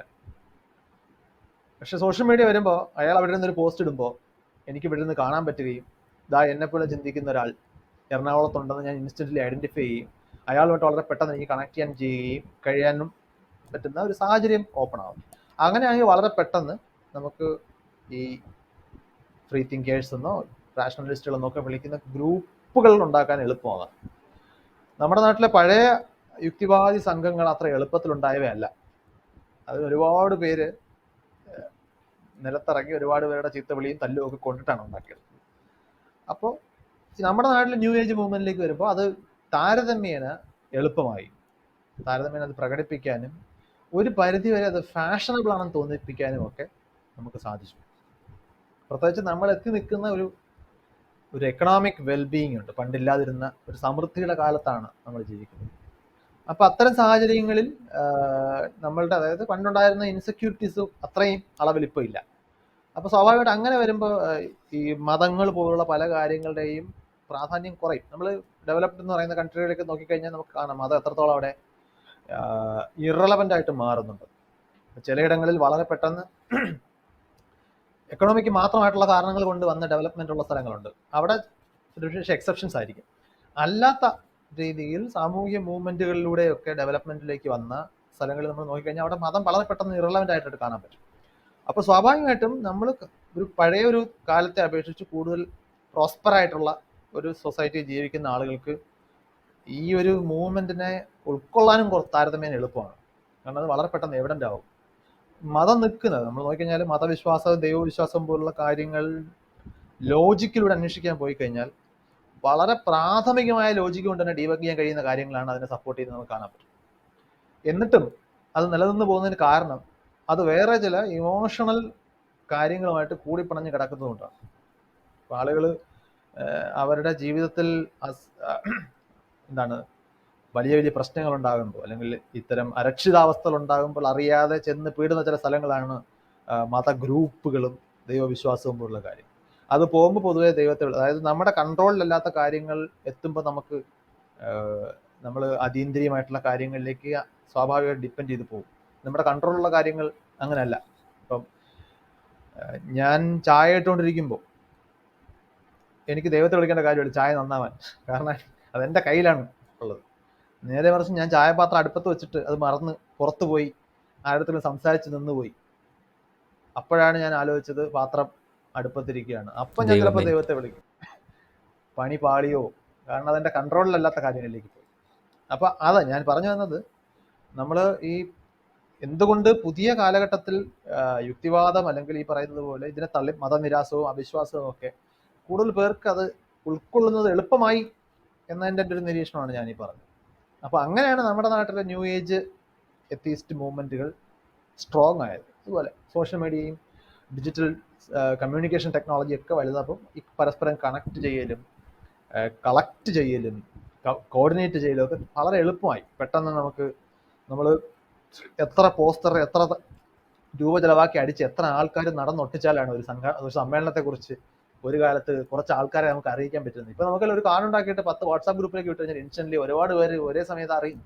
അതിൽ താല്പര്യമുള്ള 100 പേരിലേക്ക് എത്തുമ്പോഴത്തേക്കും 10 പേർക്ക് താല്പര്യം ഉണ്ടെങ്കിൽ 10 പേര് സംഘടിച്ചില്ലേ, വളരെ എളുപ്പമായി. അപ്പോൾ ആ ഒരു ടെക്നോളജിക്കൽ ബ്രേക്ക് ത്രൂസിന്, ടെക്നോളജി കൂടുതൽ ഡെമോക്രറ്റൈസ്ഡ് ആയതിന്റെ ഒരു അഡ്വാൻറ്റേജ് നമ്മുടെ ന്യൂ ഏജ് റാഷണലിസ്റ്റ് ഗ്രൂപ്പുകൾക്ക് കിട്ടിയിട്ടുണ്ട്. ഓക്കെ, ഇവിടെ വോക്കിസം എന്നൊരു സംഭവം നമ്മുടെ ഫ്രീ തിങ്കിങ് കമ്മ്യൂണിറ്റിയിൽ ബാധിച്ചെന്നും വോക്കുകൾ കാരണം ഇപ്പോൾ ഒന്നും അഭിപ്രായം പറയാൻ പറ്റില്ല, ആൻഡ് വോക്കിസം കാരണമാണ് ഇവിടെ സ്വതന്ത്ര ചിന്താ മണ്ഡലം അല്ലെങ്കിൽ യുക്തിവാദ മണ്ഡലം ശോഷിച്ചു പോകുന്നത്. അത് കേരളത്തിൽ മാത്രമല്ല, ലോകത്തെവിടെ. ഇപ്പം അയാൻ ഹിർസി അലിയുടെ ആ കേസ് തന്നെ, അയാൻ ഹിർസി പറഞ്ഞാൽ ഞാൻ ക്രിസ്ത്യനാവുള്ള കാരണം വോക്സ് വന്നതുകൊണ്ടാണ്. അപ്പോൾ ഈ പ്രവണതയെക്കുറിച്ച് എന്താണ്, ഇത് ശരിക്കും ഈ വോക്കിസം എന്നൊരു ഇഷ്യൂ ഉണ്ടോ, അതോ കുറച്ച് ആളുകൾ തെറ്റായ കാര്യങ്ങൾ പറയുമ്പോൾ ചോദ്യം ചെയ്യപ്പെടുമ്പോൾ അത് ഒളിച്ചു വെക്കാൻ വേണ്ടി ഉപയോഗിക്കുന്ന ഒരു ഷീൽഡ് മാത്രമാണോ? പ്രതീക്ഷ വോക്കിസം എന്ന് എന്താ ഉദ്ദേശിക്കുന്നത് ഡിഫൈൻ ചെയ്താലേ എനിക്ക് ഉത്തരം പറയാൻ പറ്റും. കാരണം ആ വാക്ക് ഭയങ്കര ഡിഫറെന്റ് മീനിങ്ങിലാണ് ആൾക്കാർ ഉപയോഗിക്കുന്നത്. അപ്പൊ എന്താണ് നമ്മൾ ഓപ്പറേഷണലി എന്ത് ഡിഫിനിഷനാണ് കൊടുക്കുന്നത്? അതൊരു കറക്റ്റ് ചോദ്യമാണ്. ഇപ്പം ചില ആളുകൾ പറഞ്ഞ വോക്കിസം എന്ന് പറഞ്ഞു കഴിഞ്ഞാൽ ഈ സമൂഹത്തിലുള്ള ചില സിസ്റ്റമിക് ആയിട്ടുള്ള ഇതുണ്ട്, ഇനീക്വാലിറ്റീസ് ഉണ്ട്. അപ്പോൾ സിസ്റ്റമിക് ഇനീക്വാലിറ്റീസും സോഷ്യൽ പ്രശ്നങ്ങളും അവെയറായിട്ട് വേണം നമ്മൾ പ്രവർത്തിക്കാൻ എന്ന ചിന്തയുള്ള ചില ആളുകൾ ചില അഭിപ്രായങ്ങൾ വയ്ക്കുന്നുണ്ട്. നിങ്ങൾ അങ്ങനെ പറയാൻ പാടില്ല, ഇതിപ്പം നിങ്ങൾ പറയുന്നത് ഇത് ഈ ഒരു കമ്മ്യൂണിറ്റിയെ ടാർഗറ്റ് ചെയ്യും, അല്ലെങ്കിൽ ഇപ്പോൾ തെറി പറയാൻ പാടില്ല, സ്ത്രീ അധിക്ഷേപിക്കാൻ പാടില്ല, അല്ലെങ്കിൽ ട്രാൻസ്ജെൻഡേഴ്സിനെ കളിയാക്കിക്കൊണ്ടുള്ള അഭിപ്രായങ്ങൾ നിങ്ങൾ പറയാൻ പാടില്ല, അങ്ങനെ പറഞ്ഞ് നിങ്ങൾ സ്വതന്ത്ര ചിന്ത നടത്തി കഴിഞ്ഞ് കഴിഞ്ഞാൽ അത് മോശമാണ്. അങ്ങനെയൊക്കെയുള്ള രീതിയിലുള്ള ചിന്തകൾ അവരെയൊക്കെയാണ് പിടിച്ച് വോക്ക് എന്നൊക്കെ ആക്കുന്നത് സാധാരണ. അത് പലപ്പോഴും ആളുകൾ പൊളിറ്റിക്കൽ കറക്റ്റ്നെസ്സിനെ കുറിച്ച് കൂടുതൽ കർക്കശത്തോടുകൂടി സംസാരിക്കുമ്പോൾ അവരെ നമുക്ക് വേണമെങ്കിൽ ഈ പറയുന്ന രീതിയിൽ വോക്ക് എന്ന് വിളിക്കാം. അത് ഒരു ആഫ്രോ അമേരിക്കൻ വാക്കാണ് ഈ വോക്ക് എന്ന് പറയുന്നത്. ചിലയിടങ്ങളിൽ ഇന്റർപ്രറ്റ് ചെയ്യുന്നത് എവൈക്കൻ, ഉണർന്നണീറ്റ ആളുകളുടെ അവസ്ഥ എന്ന രീതിയിലാണ് ഈ വോക്സ് അല്ലെങ്കിൽ വോക്കിസം എന്ന് വിളിക്കുന്നത്. ഈ പൊളിറ്റിക്കൽ കറക്റ്റ്നെസ്സിനെ കുറിച്ചിട്ട് അതിനകത്ത് പ്രത്യേകിച്ച് നമ്മൾ തമാശകളൊക്കെ പറയുമ്പോഴാണ് ഇതിനകത്ത് ഈ പൊളിറ്റിക്കൽ കറക്റ്റ്നെസ് ഒരു വലിയ ഇഷ്യൂ ആയിട്ട് മാറും. നമ്മൾ നോക്കിയാൽ നമ്മുടെ സിനിമയിലൊക്കെ ആ മാറ്റം വന്നിട്ടുണ്ട്. സിനിമ കൂടുതൽ പൊളിറ്റിക്കൽ കറക്റ്റ്നെസ്സിന്റെ കാര്യത്തിൽ സെൻസിറ്റിവിറ്റി കാണിക്കുന്നുണ്ട്. ഒരു 10 കൊല്ലം അല്ലെങ്കിൽ 20 കൊല്ലം മുമ്പ് നമ്മുടെയൊക്കെ കുട്ടിക്കാലത്ത് നമ്മൾ കണ്ട് കൈയടിച്ച പല തമാശകൾക്കും നമുക്കിപ്പോൾ കൈയടിക്കാൻ പറ്റില്ല. അതെന്റെ കാര്യം പറഞ്ഞു കഴിഞ്ഞാൽ കൈയടിച്ചാൽ മോശമല്ലേ എന്ന് കരുതി കൈയടിക്കാതിരിക്കുന്നതല്ല, ആ ഒരു ആശങ്കയല്ല പ്രശ്നം. കൈയടിക്കാൻ തോന്നുന്നില്ല, അതിലൊരു ശരികേട് അനുഭവപ്പെടും. അത് എൻ്റെ ഉള്ളിൽ നിന്നുള്ള ശരികേടാണ്. അത് എൻ്റെ ഉള്ളിൽ നിന്നുള്ള ശരികേടാണെങ്കിൽ എനിക്കത് ആ തീരുമാനം എളുപ്പമാണ്. പക്ഷെ അത് പുറത്ത് എന്ത് വിചാരിക്കും, അല്ലെങ്കിൽ ആളുകൾ എന്നെ കയറി ചീത്ത വിളിക്കുമോ കളിയാക്കുമോ എന്ന ആശങ്കയുടെ പുറത്ത് ആ തമാശയിൽ ഞാൻ കുഴപ്പമൊന്നും കാണുന്നില്ല എന്നുണ്ടെങ്കിലാണ് എനിക്ക് ദേഷ്യം വരുന്നത്. ഓക്കെ സൗന്ദര്യം, കാരണം എനിക്ക് ആക്ച്വലി അതിനകത്ത് ചിരി വരുന്നു, പക്ഷെ ചിരിക്കാൻ സ്വാതന്ത്ര്യമില്ല, സ്വാഭാവികമായിട്ടും വരുമല്ലോ. അപ്പോൾ പേഴ്സണലി എൻ്റെ സ്റ്റാൻഡ് എന്ന് പറയുന്നത് എനിക്ക് ചിരി വരുന്നില്ല, അതിന്റെ പിന്നിൽ എനിക്ക് ചില അവയർനെസ്സുകൾ ഉണ്ടായതാണ് പ്രശ്നം. തമാശ ഞാനൊരു എക്സാമ്പിൾ ആയിട്ട് എടുക്കുന്നതാണ്. എന്തുകൊണ്ടാണ് അതിനകത്ത് എങ്ങനെയാണ് ഈ പൊളിറ്റിക്കൽ ചില തമാശകൾ എന്തുകൊണ്ടാണ് പൊളിറ്റിക്കലി ഇൻകറക്റ്റ് ആവുന്നത്? ഒരാളെ തൊലിയുടെ നിറത്തിന്റെ പേരിൽ നമ്മൾ കളിയാക്കുന്നു വിചാരിച്ചോളൂ. കളിയാക്കുന്നത് നമ്മൾ എപ്പോഴും അത് നെഗറ്റീവായിട്ട് കാണിച്ചിട്ടാണ് കളിയാക്കുന്നത്. കറുത്ത ആള് അല്ലെങ്കിൽ മോശപ്പെട്ട ആളാണ് എന്തെങ്കിലും രീതിയിൽ എന്ന് പറയുമ്പോഴാണ് അതിനകത്ത് കളിയാക്കൽ വരുന്നത്. നല്ലതാണെന്ന് പറയുന്നത് പുകഴ്ത്തൽ മാത്രമല്ലേ ആവും. നമ്മൾ കറുത്ത നിറത്തിന്റെ പേരിൽ ഒരാളെ കളിയാക്കുമ്പോൾ കറുത്ത നിറം അയാളുടെ ചോയ്സ് അല്ല, അയാളുടേതുപോലെ കറുത്ത നിറമുള്ള ആളുകളുടെയോ ഒന്നും ചോയ്സ് അല്ല കറുത്ത നിറം. അപ്പൊ അതൊരു മോശം കാര്യമായിട്ട് അവതരിപ്പിക്കപ്പെടുമ്പോൾ എനിക്കോ നിങ്ങൾക്കോ നമ്മുടെ ചോയ്സ് അല്ലാത്ത ഒരു കാര്യത്തെക്കുറിച്ച് അത് മോശമാണ് എന്ന് കേൾക്കേണ്ടി വരുമ്പോൾ ഉണ്ടാകുന്ന അതേ വിഷമമാണ് ഇതും ഉണ്ടാകുന്നത് എല്ലാ കാര്യത്തിലും. അത് കറുപ്പാകട്ടെ, നിറമായിക്കൊള്ളട്ടെ, ഉയരമായിക്കൊള്ളട്ടെ, വണ്ണമായിക്കൊള്ളട്ടെ, എന്ത് വിഷയമായിക്കോട്ടെ, നമ്മൾ അതിന്റെ പേരിൽ ഒരാളെ കളിയാക്കുമ്പോൾ നമ്മൾ അവരെ വേദനിപ്പിക്കുന്നുണ്ട്. നമുക്ക് തമാശയാണെങ്കിലും എല്ലാവർക്കും അത് തമാശയല്ല, അതാണ് ഇവിടുത്തെ പ്രശ്നം. അപ്പൊ അങ്ങനെ വരുമ്പോൾ നമ്മൾ ചിരിക്കാൻ ഉപയോഗിക്കുന്ന കാര്യം വേറെ കുറെ പേരെ വേദനിപ്പിക്കുന്നു. അതിനകത്തൊരു ശരികേട് നിങ്ങൾക്ക് കാണാൻ പറ്റുന്നില്ല എന്നുണ്ടെങ്കിൽ പിന്നെ തർക്കിച്ചിട്ട് കാര്യമില്ല. അതിനകത്ത് ആ ശരികേട് കാണുന്നത് കൊണ്ടാണ്. അത് 20 കൊല്ലം മുമ്പ് ഞാൻ ശരികേട് കണ്ടിട്ടില്ല, അപ്പൊ ഞാൻ ചിരിച്ചു. ഇപ്പോൾ എനിക്കതിൽ ശരികേട് കാണാൻ പറ്റുന്നുണ്ട്, അപ്പൊ എനിക്കതിൽ ചിരിക്കുന്നത് മോശമായിട്ട് തോന്നുന്നു, അപ്പൊ ഞാൻ ചിരിക്കാതിരിക്കുന്നു. അല്ലെങ്കിൽ അതിനെ ചിലപ്പോൾ എനിക്കത് ദേഷ്യം വരുത്തുന്നു, അല്ലെങ്കിൽ എനിക്കത് കല്ലുകടി ഉണ്ടാക്കും. ഞാൻ ചില സ്ഥലങ്ങളിൽ ഇപ്പം നമ്മൾ ആസ്വദിച്ച് കണ്ടുവരുന്ന സിനിമയിൽ പെട്ടെന്നൊരു പൊളിറ്റിക്കൽ ഇൻകറക്റ്റ് പരാമർശം വന്ന് ചിരി ഉണർത്താൻ ശ്രമിക്കുമ്പോൾ അതുവരെ വന്ന ആ ഒരു ഫ്ലോ എനിക്ക് നഷ്ടപ്പെടാറുണ്ട്. ആ കല്ലുകടി പെട്ടെന്ന് നമുക്ക് ആ ഒരു രസച്ചരട് പൊട്ടിച്ചു കളഞ്ഞു. അത് ആ അവയർനെസ്സിന്റെ ഭാഗമാണ്. അപ്പോൾ പൊളിറ്റിക്കലി കറക്റ്റ് ആവുക എന്നതുകൊണ്ട് നമ്മൾ ഉദ്ദേശിക്കുന്നത് നമ്മൾ മറ്റുള്ളവരെ വേദനിപ്പിക്കാതിരിക്കുക, അതൊരു മോറൽ സൈഡാണ്. കാരണം നമ്മളെല്ലാവരും ഈ സമൂഹത്തിൽ ഒരുപോലെ ജീവിക്കുന്ന മനുഷ്യരാകുമ്പോൾ നമുക്ക് ഒരുപോലെ ചിരിക്കാൻ കഴിയുന്ന കാര്യങ്ങൾ പറഞ്ഞ് ചിരിച്ചാൽ പോരെ എന്നുള്ളതാണ് ആ ചോദ്യമാണ്. അതിലെ ന്യായമാണ് നമ്മൾ ചർച്ച ചെയ്യേണ്ടത്. ആ ചോദ്യത്തിൽ ന്യായമില്ല എന്ന് തോന്നുന്നിടത്ത് പറഞ്ഞ് ബോധ്യപ്പെടുത്താൻ ബുദ്ധിമുട്ടായി. അതവരുടെ, ഞാനീ പറഞ്ഞു, അത് ഒപ്പീനിയനാണ്. അവരുടെ കുറവ് പറഞ്ഞ് അവരെ കളിയാക്കുമ്പോൾ അതൊക്കെ എങ്ങനെ ഫീല് ചെയ്യും എന്നൊരു പക്ഷെ അവർക്ക് മനസ്സിലാവാത്തായിരിക്കും. നിർദോഷമായ ഫലിതം എന്നൊക്കെയാണ് ചില ആൾക്കാർ ഇതിനെ വിളിക്കുന്നത്. പക്ഷെ അത് നിർദോഷമാണോ അല്ലേ നിങ്ങൾ മാത്രമാണോ ഡിസൈഡ് ചെയ്തിട്ടുള്ളതാണ് ചോദ്യം. ഞാൻ അതൊന്നും ഉദ്ദേശിച്ചില്ല, നിങ്ങൾ ഉദ്ദേശിക്കണ്ട, പക്ഷെ കുറച്ചു പേർക്ക് അതുണ്ടാക്കുന്ന ഇഫക്റ്റ് എന്താണ്, നിങ്ങൾ അതിനെ തമാശ എന്ന് പറഞ്ഞ് ആസ്വദിക്കാൻ നിങ്ങൾക്ക് തോന്നുന്നുണ്ടോ? ആ ചോദ്യത്തിന്റെ ഉത്തരം അവർക്ക് വിടുന്നു. അതാണ് പൊളിറ്റിക്കൽ കറക്റ്റ്നെസ് പറയുമ്പോൾ ഉള്ള പ്രശ്നം. ഇനി ഇതിൻ്റെ ഈ വോക്കിസം പലപ്പോഴും നമുക്ക് തടസ്സമാകുന്ന ചില പ്രശ്നങ്ങളുണ്ട്, ഏരിയകളുണ്ട്. ഞാൻ വോക്കിസം നമ്മൾ നേരത്തെ പറഞ്ഞ മീനിങ്ങിലാണ് ഞാൻ ഉപയോഗിക്കുന്നത്. ചിലത് പറയാൻ പാടില്ല, ചിലത് ചെയ്യാൻ പാടില്ല. നമ്മൾ പറയുമ്പോൾ വരുന്ന പ്രശ്നം, നമ്മൾ അപ്പോഴും ഈ പൊളിറ്റിക്കൽ സ്റ്റാൻഡും ഫാക്റ്റും സ്റ്റേറ്റ്മെൻറ്റുകളും, ഫാക്റ്റ് നമ്മൾ പ്രസ്താവിക്കുന്നു, പ്രസ്താവനകളെയും തമ്മിൽ വേർതിരിച്ചറിയേണ്ട ആവശ്യമുണ്ട്. പുരുഷന്മാരെ അപേക്ഷിച്ച് സ്ത്രീകൾക്ക് കായിക ശേഷി കുറവാണ് എന്ന് പറഞ്ഞാൽ അതിൻ്റെ പേരിൽ സ്ത്രീകളെ എന്തെങ്കിലും രീതിയിൽ മോശമായി കാണുക, അവർക്ക് എന്തെങ്കിലും അവസരങ്ങൾ നിഷേധിക്കുക, ആ നിലപാടുകളിലേക്ക് വിവേചനപരമായിട്ട് പോകുമ്പോഴാണ് അത് പൊളിറ്റിക്കലി ഇൻകറക്റ്റ് ആവുന്നത്. ആ സ്റ്റേറ്റ്മെന്റ് പൊളിറ്റിക്കലി ഇൻകറക്റ്റ് അല്ല, അതൊരു സ്റ്റേറ്റ്മെന്റ് ഓഫ് ഫാക്റ്റ് ആണ്. കാരണം നമ്മൾ നടത്തിയ എല്ലാ പഠനങ്ങളിലും, നമ്മൾ നടത്തിയ പരീക്ഷണങ്ങളിലും ഒക്കെ നോക്കുമ്പോൾ കൺസിസ്റ്റന്റ് ആയിട്ട് ആ പാറ്റേൺ കാണുന്നുണ്ട്. അതേസമയം ചില സ്ത്രീകൾക്ക് ചില പുരുഷന്മാരെക്കാൾ കായികക്ഷമത കൂടുതലാണ്. അത് വെച്ചിട്ട് മറ്റു സ്റ്റേറ്റ്മെന്റിനെ ഡീബങ്ക് ചെയ്യാൻ പറ്റില്ല. കാരണം ആവറേജ് സ്റ്റേറ്റ്മെന്റ് ആണ് നമ്മൾ സംസാരിക്കുന്നത്. ചില സ്ത്രീകൾക്ക് ചില പുരുഷന്മാരെക്കാൾ ഉയരം കൂടുതലാണ്, പക്ഷെ ആവറേജ് പുരുഷന് ആവറേജ് സ്ത്രീയേക്കാൾ ഉയരം കൂടുതലാണ് എന്നതൊരു ഫാക്റ്റാണ്. മറ്റേ നമ്മൾ അതിനകത്തുള്ള എക്സെപ്ഷൻസ്, നമ്മൾ ബെൽ കർവിന്റെ അപ്പുറം ഇപ്പുറം കിടക്കുന്ന ഡാറ്റാ പോയിന്റുകൾ ചൂണ്ടിക്കാണിച്ചിട്ട് ഇത് അങ്ങനെ അല്ല എന്ന് പറയുന്നത്. അതായത് പുകവലിക്കാത്തവർക്കും ക്യാൻസർ വരുന്നതുകൊണ്ട് പുകവലിച്ചാൽ ക്യാൻസർ വരും എന്ന് പറയുന്ന കളവാണ് എന്ന് പറയുന്ന ഒരു നിലപാടാണ് നമ്മൾ എടുക്കുന്നത്. പക്ഷെ എന്തുകൊണ്ടാണ് നിങ്ങൾ ശരാശരി പുരുഷന് ശരാശരി സ്ത്രീകൾ ഉയരം കൂടുതലാണെന്ന് പറയുമ്പോൾ നിങ്ങൾ ഒഫൻഡഡ് ആകുന്നത്? അത് നിങ്ങൾക്ക് ഈ പൊളിറ്റിക്കൽ സ്റ്റാൻഡും ഫാക്റ്റും തമ്മിൽ തിരിച്ചറിയാൻ ബുദ്ധിമുട്ടുള്ളതുകൊണ്ടാണ്. അയാൾ പറയുന്നത് എന്തോ ഒരു എന്താണ് ഡിസ്ക്രിമിനേറ്ററി സ്റ്റേറ്റ്മെന്റ് ആണെന്ന് നിങ്ങൾക്ക് തോന്നുന്നു. അതിനകത്ത് ഡിസ്ക്രിമിനേഷൻ ഇല്ല, ഒരു സ്റ്റേറ്റ്മെന്റ്. അവിടുത്തെ പ്രശ്നം ഈ ഇങ്ങനെയുള്ള ഫാക്ട്സ് നമ്മൾ അഡ്മിറ്റ് ചെയ്താലേ ഈ നാച്ചുറൽ സയൻസ് ഉപയോഗിക്കേണ്ട പല കാര്യങ്ങളും വർക്ക് ചെയ്യും. ഇപ്പോൾ കാലിന് സ്വാധീനക്കുറവുള്ള ഒരാളും രണ്ട് കാലും പെർഫെക്റ്റ് ആയിട്ട് വർക്ക് ചെയ്യുന്നു, പെർഫെക്റ്റ് എന്ന വാക്കിന് ചിലപ്പോൾ ഒരു മീനിങ്ലെസ് ഉണ്ടാവാം, സാധാരണ രീതിയിൽ വർക്ക് ചെയ്യുന്ന ഒരാളും തുല്യരാണ് നമ്മുടെ നാട്ടിൽ. പക്ഷേ ഈ കാലിന് സ്വാധീനക്കുറവുള്ള ഒരാളിന് മറ്റേ ആൾക്ക് ചെയ്യാൻ പറ്റുന്ന പല കാര്യങ്ങളും ചെയ്യാൻ പറ്റില്ല. ഇത് ഒരു ഡിസ്ക്രിമിനേറ്ററി സ്റ്റേറ്റ്മെന്റ് അല്ല, ഇതൊരു ഫാക്റ്റാണ്. ഈ ഫാക്ട് അംഗീകരിച്ചാൽ മാത്രമേ സ്റ്റെയർ കേസിനോടൊപ്പം റാമ്പ് വയ്ക്കാൻ നമുക്ക് പറ്റൂ. ഇല്ലെന്നുണ്ടെങ്കിൽ റാമ്പ് അവിടെ ആവശ്യമില്ല, മറ്റേ ആളും ചെറിയ സ്റ്റെപ്പ് തന്നെ നടന്ന് കയറട്ടെ. അപ്പോൾ ഞാൻ പറയുന്നത്, നമ്മളുടെ നിലപാടുകൾ ഉണ്ടാകുമ്പോൾ ആദ്യം നമ്മൾ സംസാരിച്ചതാണ്, പൊളിറ്റിക്കൽ സ്റ്റാൻഡിൽ സയൻസിന്റെ റോള് പറഞ്ഞ അതാണ്.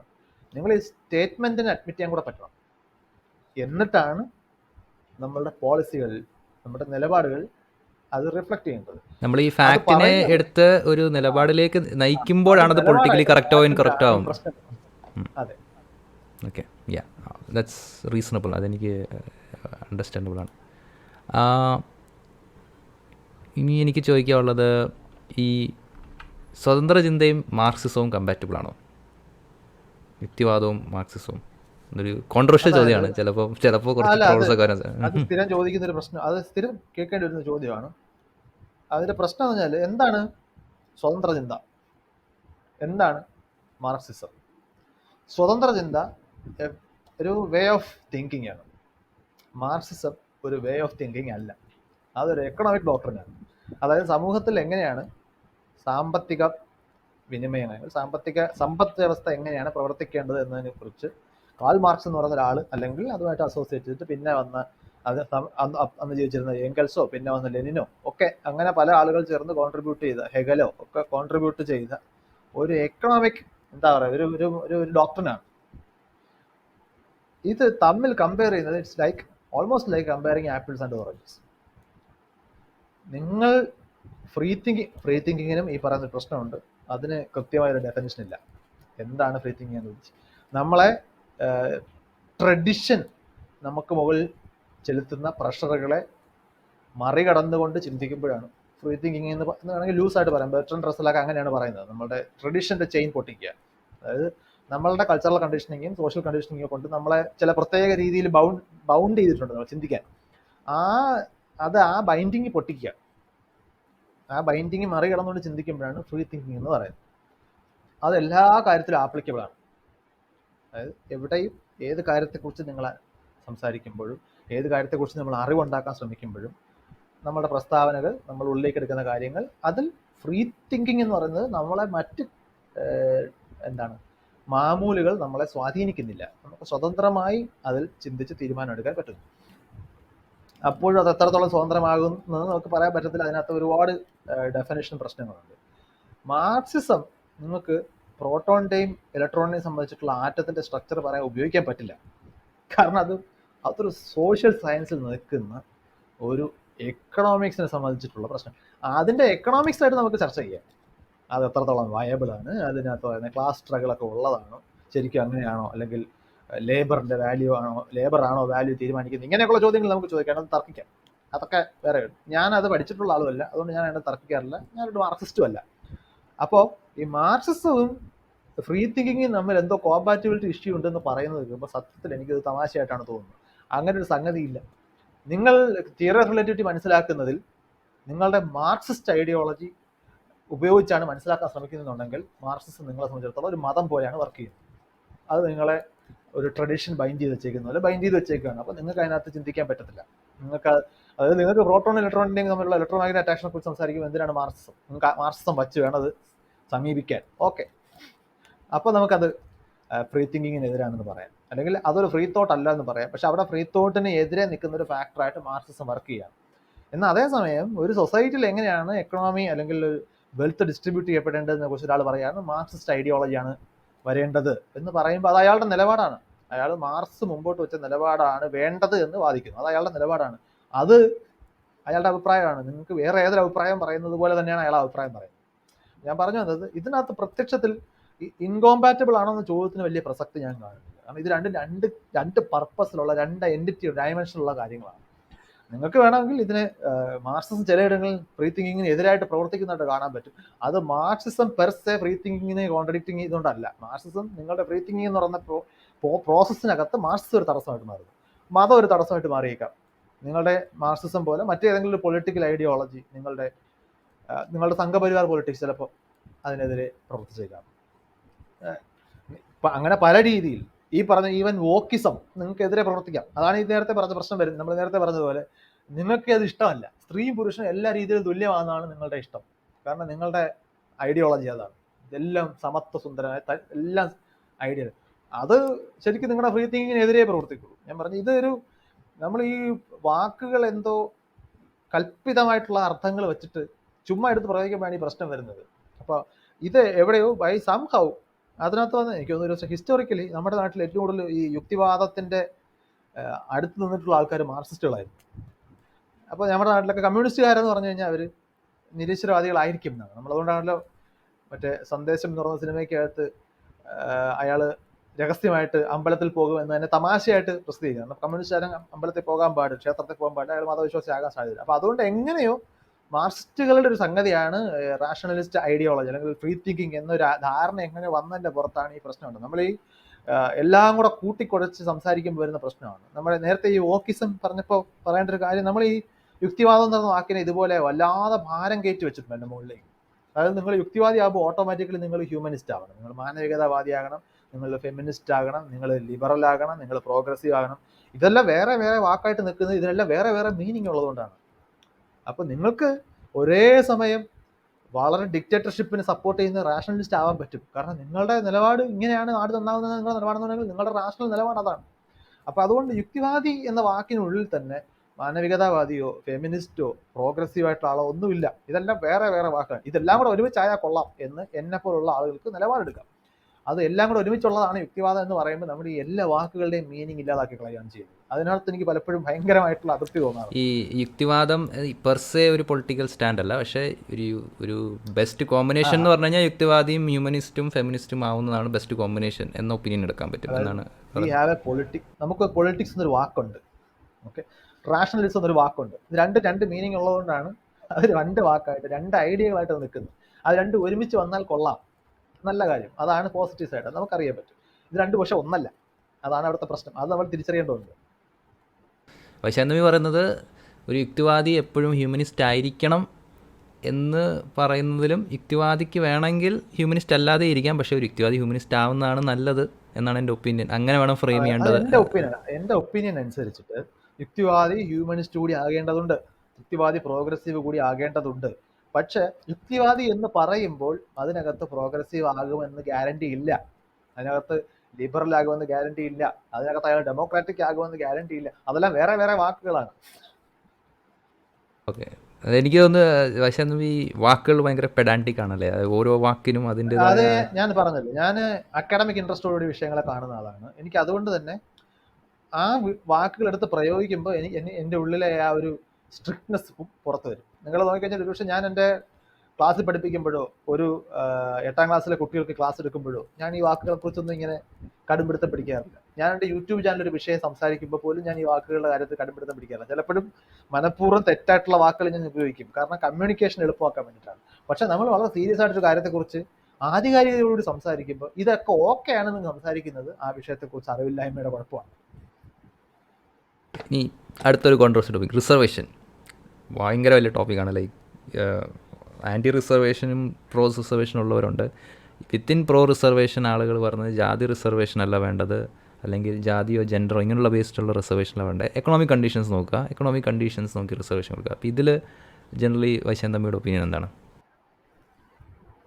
അതായത് നമ്മുടെ നാട്ടിൽ നിലവിലിരിക്കുന്ന റിസർവേഷൻ എന്ന് പറയുന്നത് ഒരു അഫർമേറ്റീവ് ആക്ഷനാണ്. അതായത് ഹിസ്റ്റോറിക്കലി എല്ലാ ജനവിഭാഗങ്ങൾക്കും ഒരുപോലെ ഒരേ തരം പ്രിവിലേജസ് ഇല്ലാതെ പോയിട്ടുണ്ട്. അപ്പോൾ അങ്ങനെ വരുമ്പോൾ ഡെമോക്രസിയുടെ അടിസ്ഥാന ആശയമായിട്ടുള്ള തുല്യത, ഡെമോക്രസി നമ്മുടെ റെപ്രസെൻറ്റേറ്റീവ് ഡെമോക്രസിയാണ്. അതായത് എല്ലാവർക്കും നേരിട്ട് ഡെമോക്രാറ്റിക് പ്രക്രിയയിൽ പങ്കാളിയാൻ കഴിയുന്നത് നമ്മുടെ ഒരു വലിയ രാജ്യമാണ്. അപ്പോൾ നമ്മൾ റെപ്രസെൻറ്റേറ്റീവ് ഡെമോക്രസിയാണ് ഉപയോഗിക്കുന്നത്. അപ്പോൾ അതായത് സർക്കാർ എന്ന് പറയുന്നത് ജനങ്ങളെ റെപ്രസെൻ്റ് ചെയ്താണ് ജനങ്ങൾക്ക് വേണ്ടി നിയമങ്ങളും ഒക്കെ ഉണ്ടാകുന്നത്, നിയമങ്ങൾക്ക് വേണ്ടി ഭരണ നിർവഹണം നടത്തുന്നത്, അഡ്മിനിസ്ട്രേഷൻ ചെയ്യുന്നത് ഒക്കെയാണ്. അപ്പോൾ ഈ സർക്കാർ എന്ന് പറയുന്നത് ആരാണ്?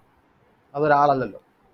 അതൊരാളാകുന്നത് ഒരു ഡിക്റ്റേറ്റർഷിപ്പിലാണ്, അല്ലെങ്കിൽ അതിനകത്തൊരാളില്ല. അതൊരു വികേന്ദ്രീകൃത സിസ്റ്റമാണ്, ഡീസെൻട്രലൈസ്ഡ് ആണ്.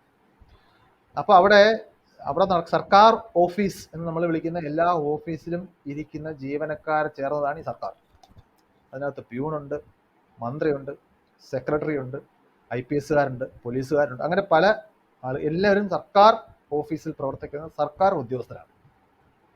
ഇവരെല്ലാമാണ് സർക്കാർ. അല്ല, നമ്മൾ സർക്കാർ തീരുമാനം എന്ന് പറയുമ്പോൾ ഈ ഉദ്യോഗസ്ഥരെല്ലാം റെപ്രസെൻ്റ് ചെയ്താണ് ആ തീരുമാനം വരുന്നത്. റെപ്രസെൻറ്റേറ്റീവ് ആയതുകൊണ്ടാണ് അങ്ങനെ വരുന്നത്. നമുക്കൊരു പക്ഷേ ക്യാബിനറ്റ് ഡിസിഷൻ എന്ന് പറയാം. ക്യാബിനറ്റ് ഡിസിഷനും സർക്കാർ തീരുമാനവും വേറെയാണ്. അപ്പോൾ ക്യാബിനറ്റ് ഒരു ഡിഫൈൻഡ് ബോഡിയാണ്, ഇന്ന ആളുകൾ ചേർന്നതാണ് ക്യാബിനറ്റ് എന്ന് പറയുന്നത്. ആ ക്യാബിനറ്റിനെ നമ്മൾ സർക്കാരിൻ്റെ പ്രതിനിധിയായിട്ടാണ് പലപ്പോഴും കണക്കാക്കുന്നത്. പക്ഷേ ക്യാബിനറ്റും ലെജിസ്ലേറ്റീവ് അസംബ്ലിയും വ്യത്യാസമുണ്ട്. ലെജിസ്ലേറ്റീവ് അസംബ്ലിയിൽ ക്യാബിനറ്റിലുള്ള ആളുകൾക്ക് പുറമേ, അല്ലെങ്കിൽ മുഖ്യ ഭരണകക്ഷിക്ക് പുറമേയുള്ള ഒരുപാട് ആളുകൾ അവിടെ ഉണ്ട്. പ്രതിപക്ഷത്തുള്ളവരുണ്ട്, ഇത് രണ്ടിലും നിൽക്കുന്ന ഐഡൻറ്റിഫൈ ചെയ്യാൻ പറ്റാത്ത ആൾക്കാരുണ്ടാവും. അവരെല്ലാം ഈ നാട്ടിലെ ഒരു കൂട്ടം ആളുകളെ റെപ്രസെൻറ്റ് ചെയ്താണ് അവിടെ ഇരിക്കുന്നത്. അപ്പോൾ ഞാൻ പറഞ്ഞത്, ഇവിടെ ഇരിക്കുന്ന മനുഷ്യരെല്ലാം ചേർന്നതാണ് ഈ സർക്കാർ. നമ്മളെ റെപ്രസെൻ്റ് ചെയ്യുന്ന, നമ്മൾ ഗ്രാസ് റൂട്ടിൽ ഈ നാട്ടിലെ ഓരോ പൗരനും അവരെ തിരഞ്ഞെടുക്കുന്ന പ്രക്രിയയിൽ റോളുണ്ട്. അതുകൊണ്ടാണ് നമ്മൾ വോട്ടിങ്ങിന് വേണ്ടി ഇത്രയും ഓരോ സംസാരിക്കുന്നത്. അപ്പോൾ ആ സർക്കാർ ഉദ്യോഗസ്ഥത്തിൽ വരുന്ന എല്ലാ ആളുകളിലും അവരാണ് ഈ ഭരണം നടത്തുന്നത്, അവരിലാണ് അധികാരം ഇരിക്കുന്നത്. അല്ലെങ്കിൽ ഒരു ഡെമോക്രാറ്റിക് ഗവൺമെൻറ്റിൽ, അല്ലെങ്കിൽ ഡെമോക്രാറ്റിക് ഗവേണൻസ് നടക്കുന്ന ഒരു സൊസൈറ്റിയിൽ അധികാരം സർക്കാരിൻ്റേതാണ്. സർക്കാർ എന്ന് പറയുന്നത് ഈ പറഞ്ഞ ആളുകളുടെ റെപ്രസെൻറ്റേറ്റീവാണ്. പക്ഷേ ഈ അധികാര സ്ഥാനങ്ങളിലേക്ക് വരുന്നത് എല്ലാവർക്കും ഒരുപോലെയാണോ, ഒരുപോലെ ആക്സസിബിൾ ആണോ, അല്ല എന്നതിന് നമ്മുടെ മുമ്പിൽ ചരിത്രപരമായ കാരണങ്ങൾ. അത് പരിഗണിക്കുമ്പോൾ ഡെമോക്രസിയുടെ അടിസ്ഥാന ആശയമായിട്ടുള്ള ഇക്വാലിറ്റി ഉറപ്പിക്കുന്നതിന് എല്ലാ ജനവിഭാഗങ്ങൾക്കും അവർക്ക് ആനുപാതികമായ റെപ്രസെൻറ്റേഷൻ ഉറപ്പിക്കുക എന്ന് പറയുന്നതാണ് നമുക്ക് വേണ്ടത്. അത് സാധിക്കാതെ വരുമ്പോൾ അതിൽ നിലനിൽക്കുന്ന പ്രശ്നങ്ങളെ അഡ്രസ്സ് ചെയ്യുക, അത് കോമ്പൻസേറ്റ് ചെയ്യാൻ വേണ്ടിയിട്ട് നമ്മൾ ഉണ്ടാക്കി വെച്ചേക്കുന്ന ഒരു ടെക്നിക്കാണ് റിസർവേഷൻ. ഇവിടെ എന്തിൻ്റെ അടിസ്ഥാനത്തിലാണ് പ്രിവിലേജും ലാക്ക് ഓഫ് പ്രിവിലേജും വർക്ക് ചെയ്യുന്നത്? പല രീതിയിൽ പ്രവർത്തിക്കുന്നുണ്ട്. അത് എക്കണോമിക് ആണോ കാസ്റ്റ് കമ്മ്യൂണിറ്റി ബേസ്ഡ് ആണോ എന്ന് ചോദിച്ചാൽ അത് കാസ്റ്റ് കമ്മ്യൂണിറ്റി ബേസ്ഡ് ആണ്. എക്കണോമിക് ആയിട്ടുള്ള അല്ലെങ്കിൽ എന്താണ് ഇഷ്യൂസ് ഉണ്ടോ ഇല്ലയോ എന്നുള്ള ചോദ്യത്തിന് തർക്കമില്ല, ഉണ്ട്. കൂടുതൽ പൈസയുള്ള ആളിനും പൈസ കയ്യിൽ സമ്പത്ത് കുറഞ്ഞ ആളിനും ഒരുപോലെ എല്ലാ പ്രിവിലേജസും ആക്സസിബിൾ അല്ല. പക്ഷേ പൈസ ഇല്ലാത്ത ആളിന് പൈസ ഉണ്ടാക്കാനുള്ള സാഹചര്യങ്ങൾ സാധ്യമാണ്. പക്ഷേ കമ്മ്യൂണിറ്റി അല്ലെങ്കിൽ കാസ്റ്റിൻ്റെ അടിസ്ഥാനത്തിൽ പ്രിവിലേജ് ഇല്ലാത്ത ഒരു പ്രശ്നം നിലനിൽക്കുമ്പോൾ ഒരു പ്രത്യേക കാസ്റ്റിൽ ജനിച്ച ആളിന് ഒരിക്കലും വേറൊരു കാസ്റ്റിലേക്ക് പോകാനുള്ള ഓപ്ഷൻ അവിടെ ഇല്ല. അപ്പോൾ ഇതാണ് നമ്മൾ അഡ്രസ്സ് ചെയ്യേണ്ട പ്രശ്നം. അതിനാണ് അഫർമേറ്റീവ് ആക്ഷൻ എന്ന പേരിൽ നമ്മൾ കാസ്റ്റ് ബേസ്ഡ് റിസർവേഷൻ ഇവിടെ ഉണ്ടാക്കി വെച്ചിരിക്കുന്നത്. അത് നമ്മൾ ഒറിജിനലി വിഭാവനം ചെയ്തത് കുറേ കാലം കഴിഞ്ഞിട്ട് ഇത് ഡിസ്കണ്ടിന്യൂ ചെയ്തിട്ട് എല്ലാവർക്കും ഒരുപോലെ ആക്കാമെന്നായിരുന്നു. അത് ഈ കുറേ കാലം കഴിഞ്ഞിട്ട് ഡിസ്കണ്ടിന്യൂ ചെയ്യുന്നതിൻ്റെ റാഷണാലിറ്റി എന്ന് പറയുന്നത് കുറേ നാൾ കഴിയുമ്പോഴത്തേക്കും ബാക്കി എല്ലാ സമുദായത്തിൽ നിന്നുള്ള ആൾക്കാർ ഒരുപോലെ റെപ്രസെൻ്റ് ചെയ്യപ്പെടുമ്പോൾ സമൂഹത്തിൽ ഈ വിവേചനം എന്ന് പറയുന്ന ചിന്താഗതി ഇല്ലാതാകുമ്പോൾ ഇതിൻ്റെ ആവശ്യം വരാതെ വരും, പിന്നെ ആവശ്യം ഇല്ലാതെ വരും എന്നുള്ളതുകൊണ്ടാണ്.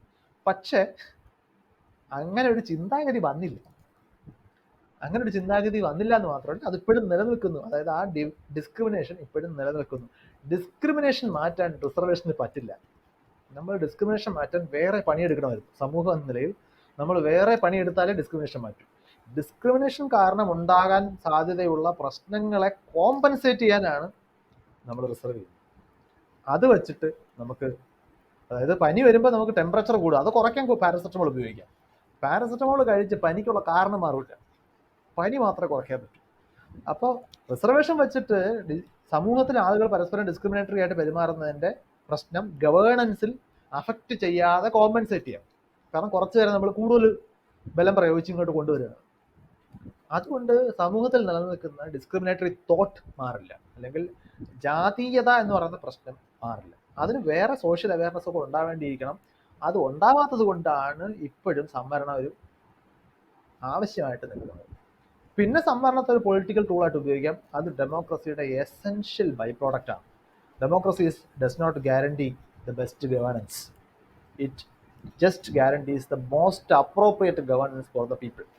ആളുകൾ കാസ്റ്റീസ്റ്റ് ആണെങ്കിൽ ഡെമോക്രസിയും കാസ്റ്റീസ്റ്റ് ആയിരിക്കും. അപ്പോൾ പാർട്ടികൾ ജാതി നോക്കി സ്ഥാനാർത്ഥികളെ നിർത്തും. ഇതെല്ലാം അവിടെ സംഭവിക്കും.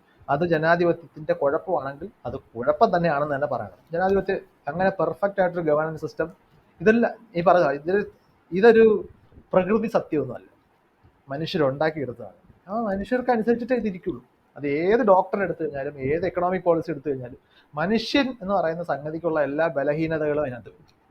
അത് ഡെമോക്രസിയിലുണ്ട്. റിസർവേഷൻ ഇംപ്ലിമെന്റ് ചെയ്യുമ്പോഴും ഇവിടെ നമ്മുടെ ഈ സർക്കാർ ജോലി നമ്മളൊരു എന്താണ് സാമ്പത്തികമായിട്ട് അഭിവൃദ്ധിക്കുള്ള ഒരു ടൂളായിട്ട് ഉപയോഗിക്കുന്നതുകൊണ്ടാണ് നമുക്ക് ഈ രോഷം വരുന്നത്. സർക്കാർ ജോലി ഒരു സമൂഹത്തിൽ 2% ആൾക്ക് പോലും അക്കോമഡേറ്റ് ചെയ്യാൻ കഴിയാത്തൊരു സ്ഥലമാണ്. അത് സർക്കാർ ജോലിയുടെ ശമ്പളം വെച്ച് ആർക്കും ഒരു സ്ഥലത്തും ഒരു ഗവൺമെന്റിനും ഒരു വെൽഫെയർ പ്ലാൻ ഉണ്ടാക്കാൻ പറ്റില്ല.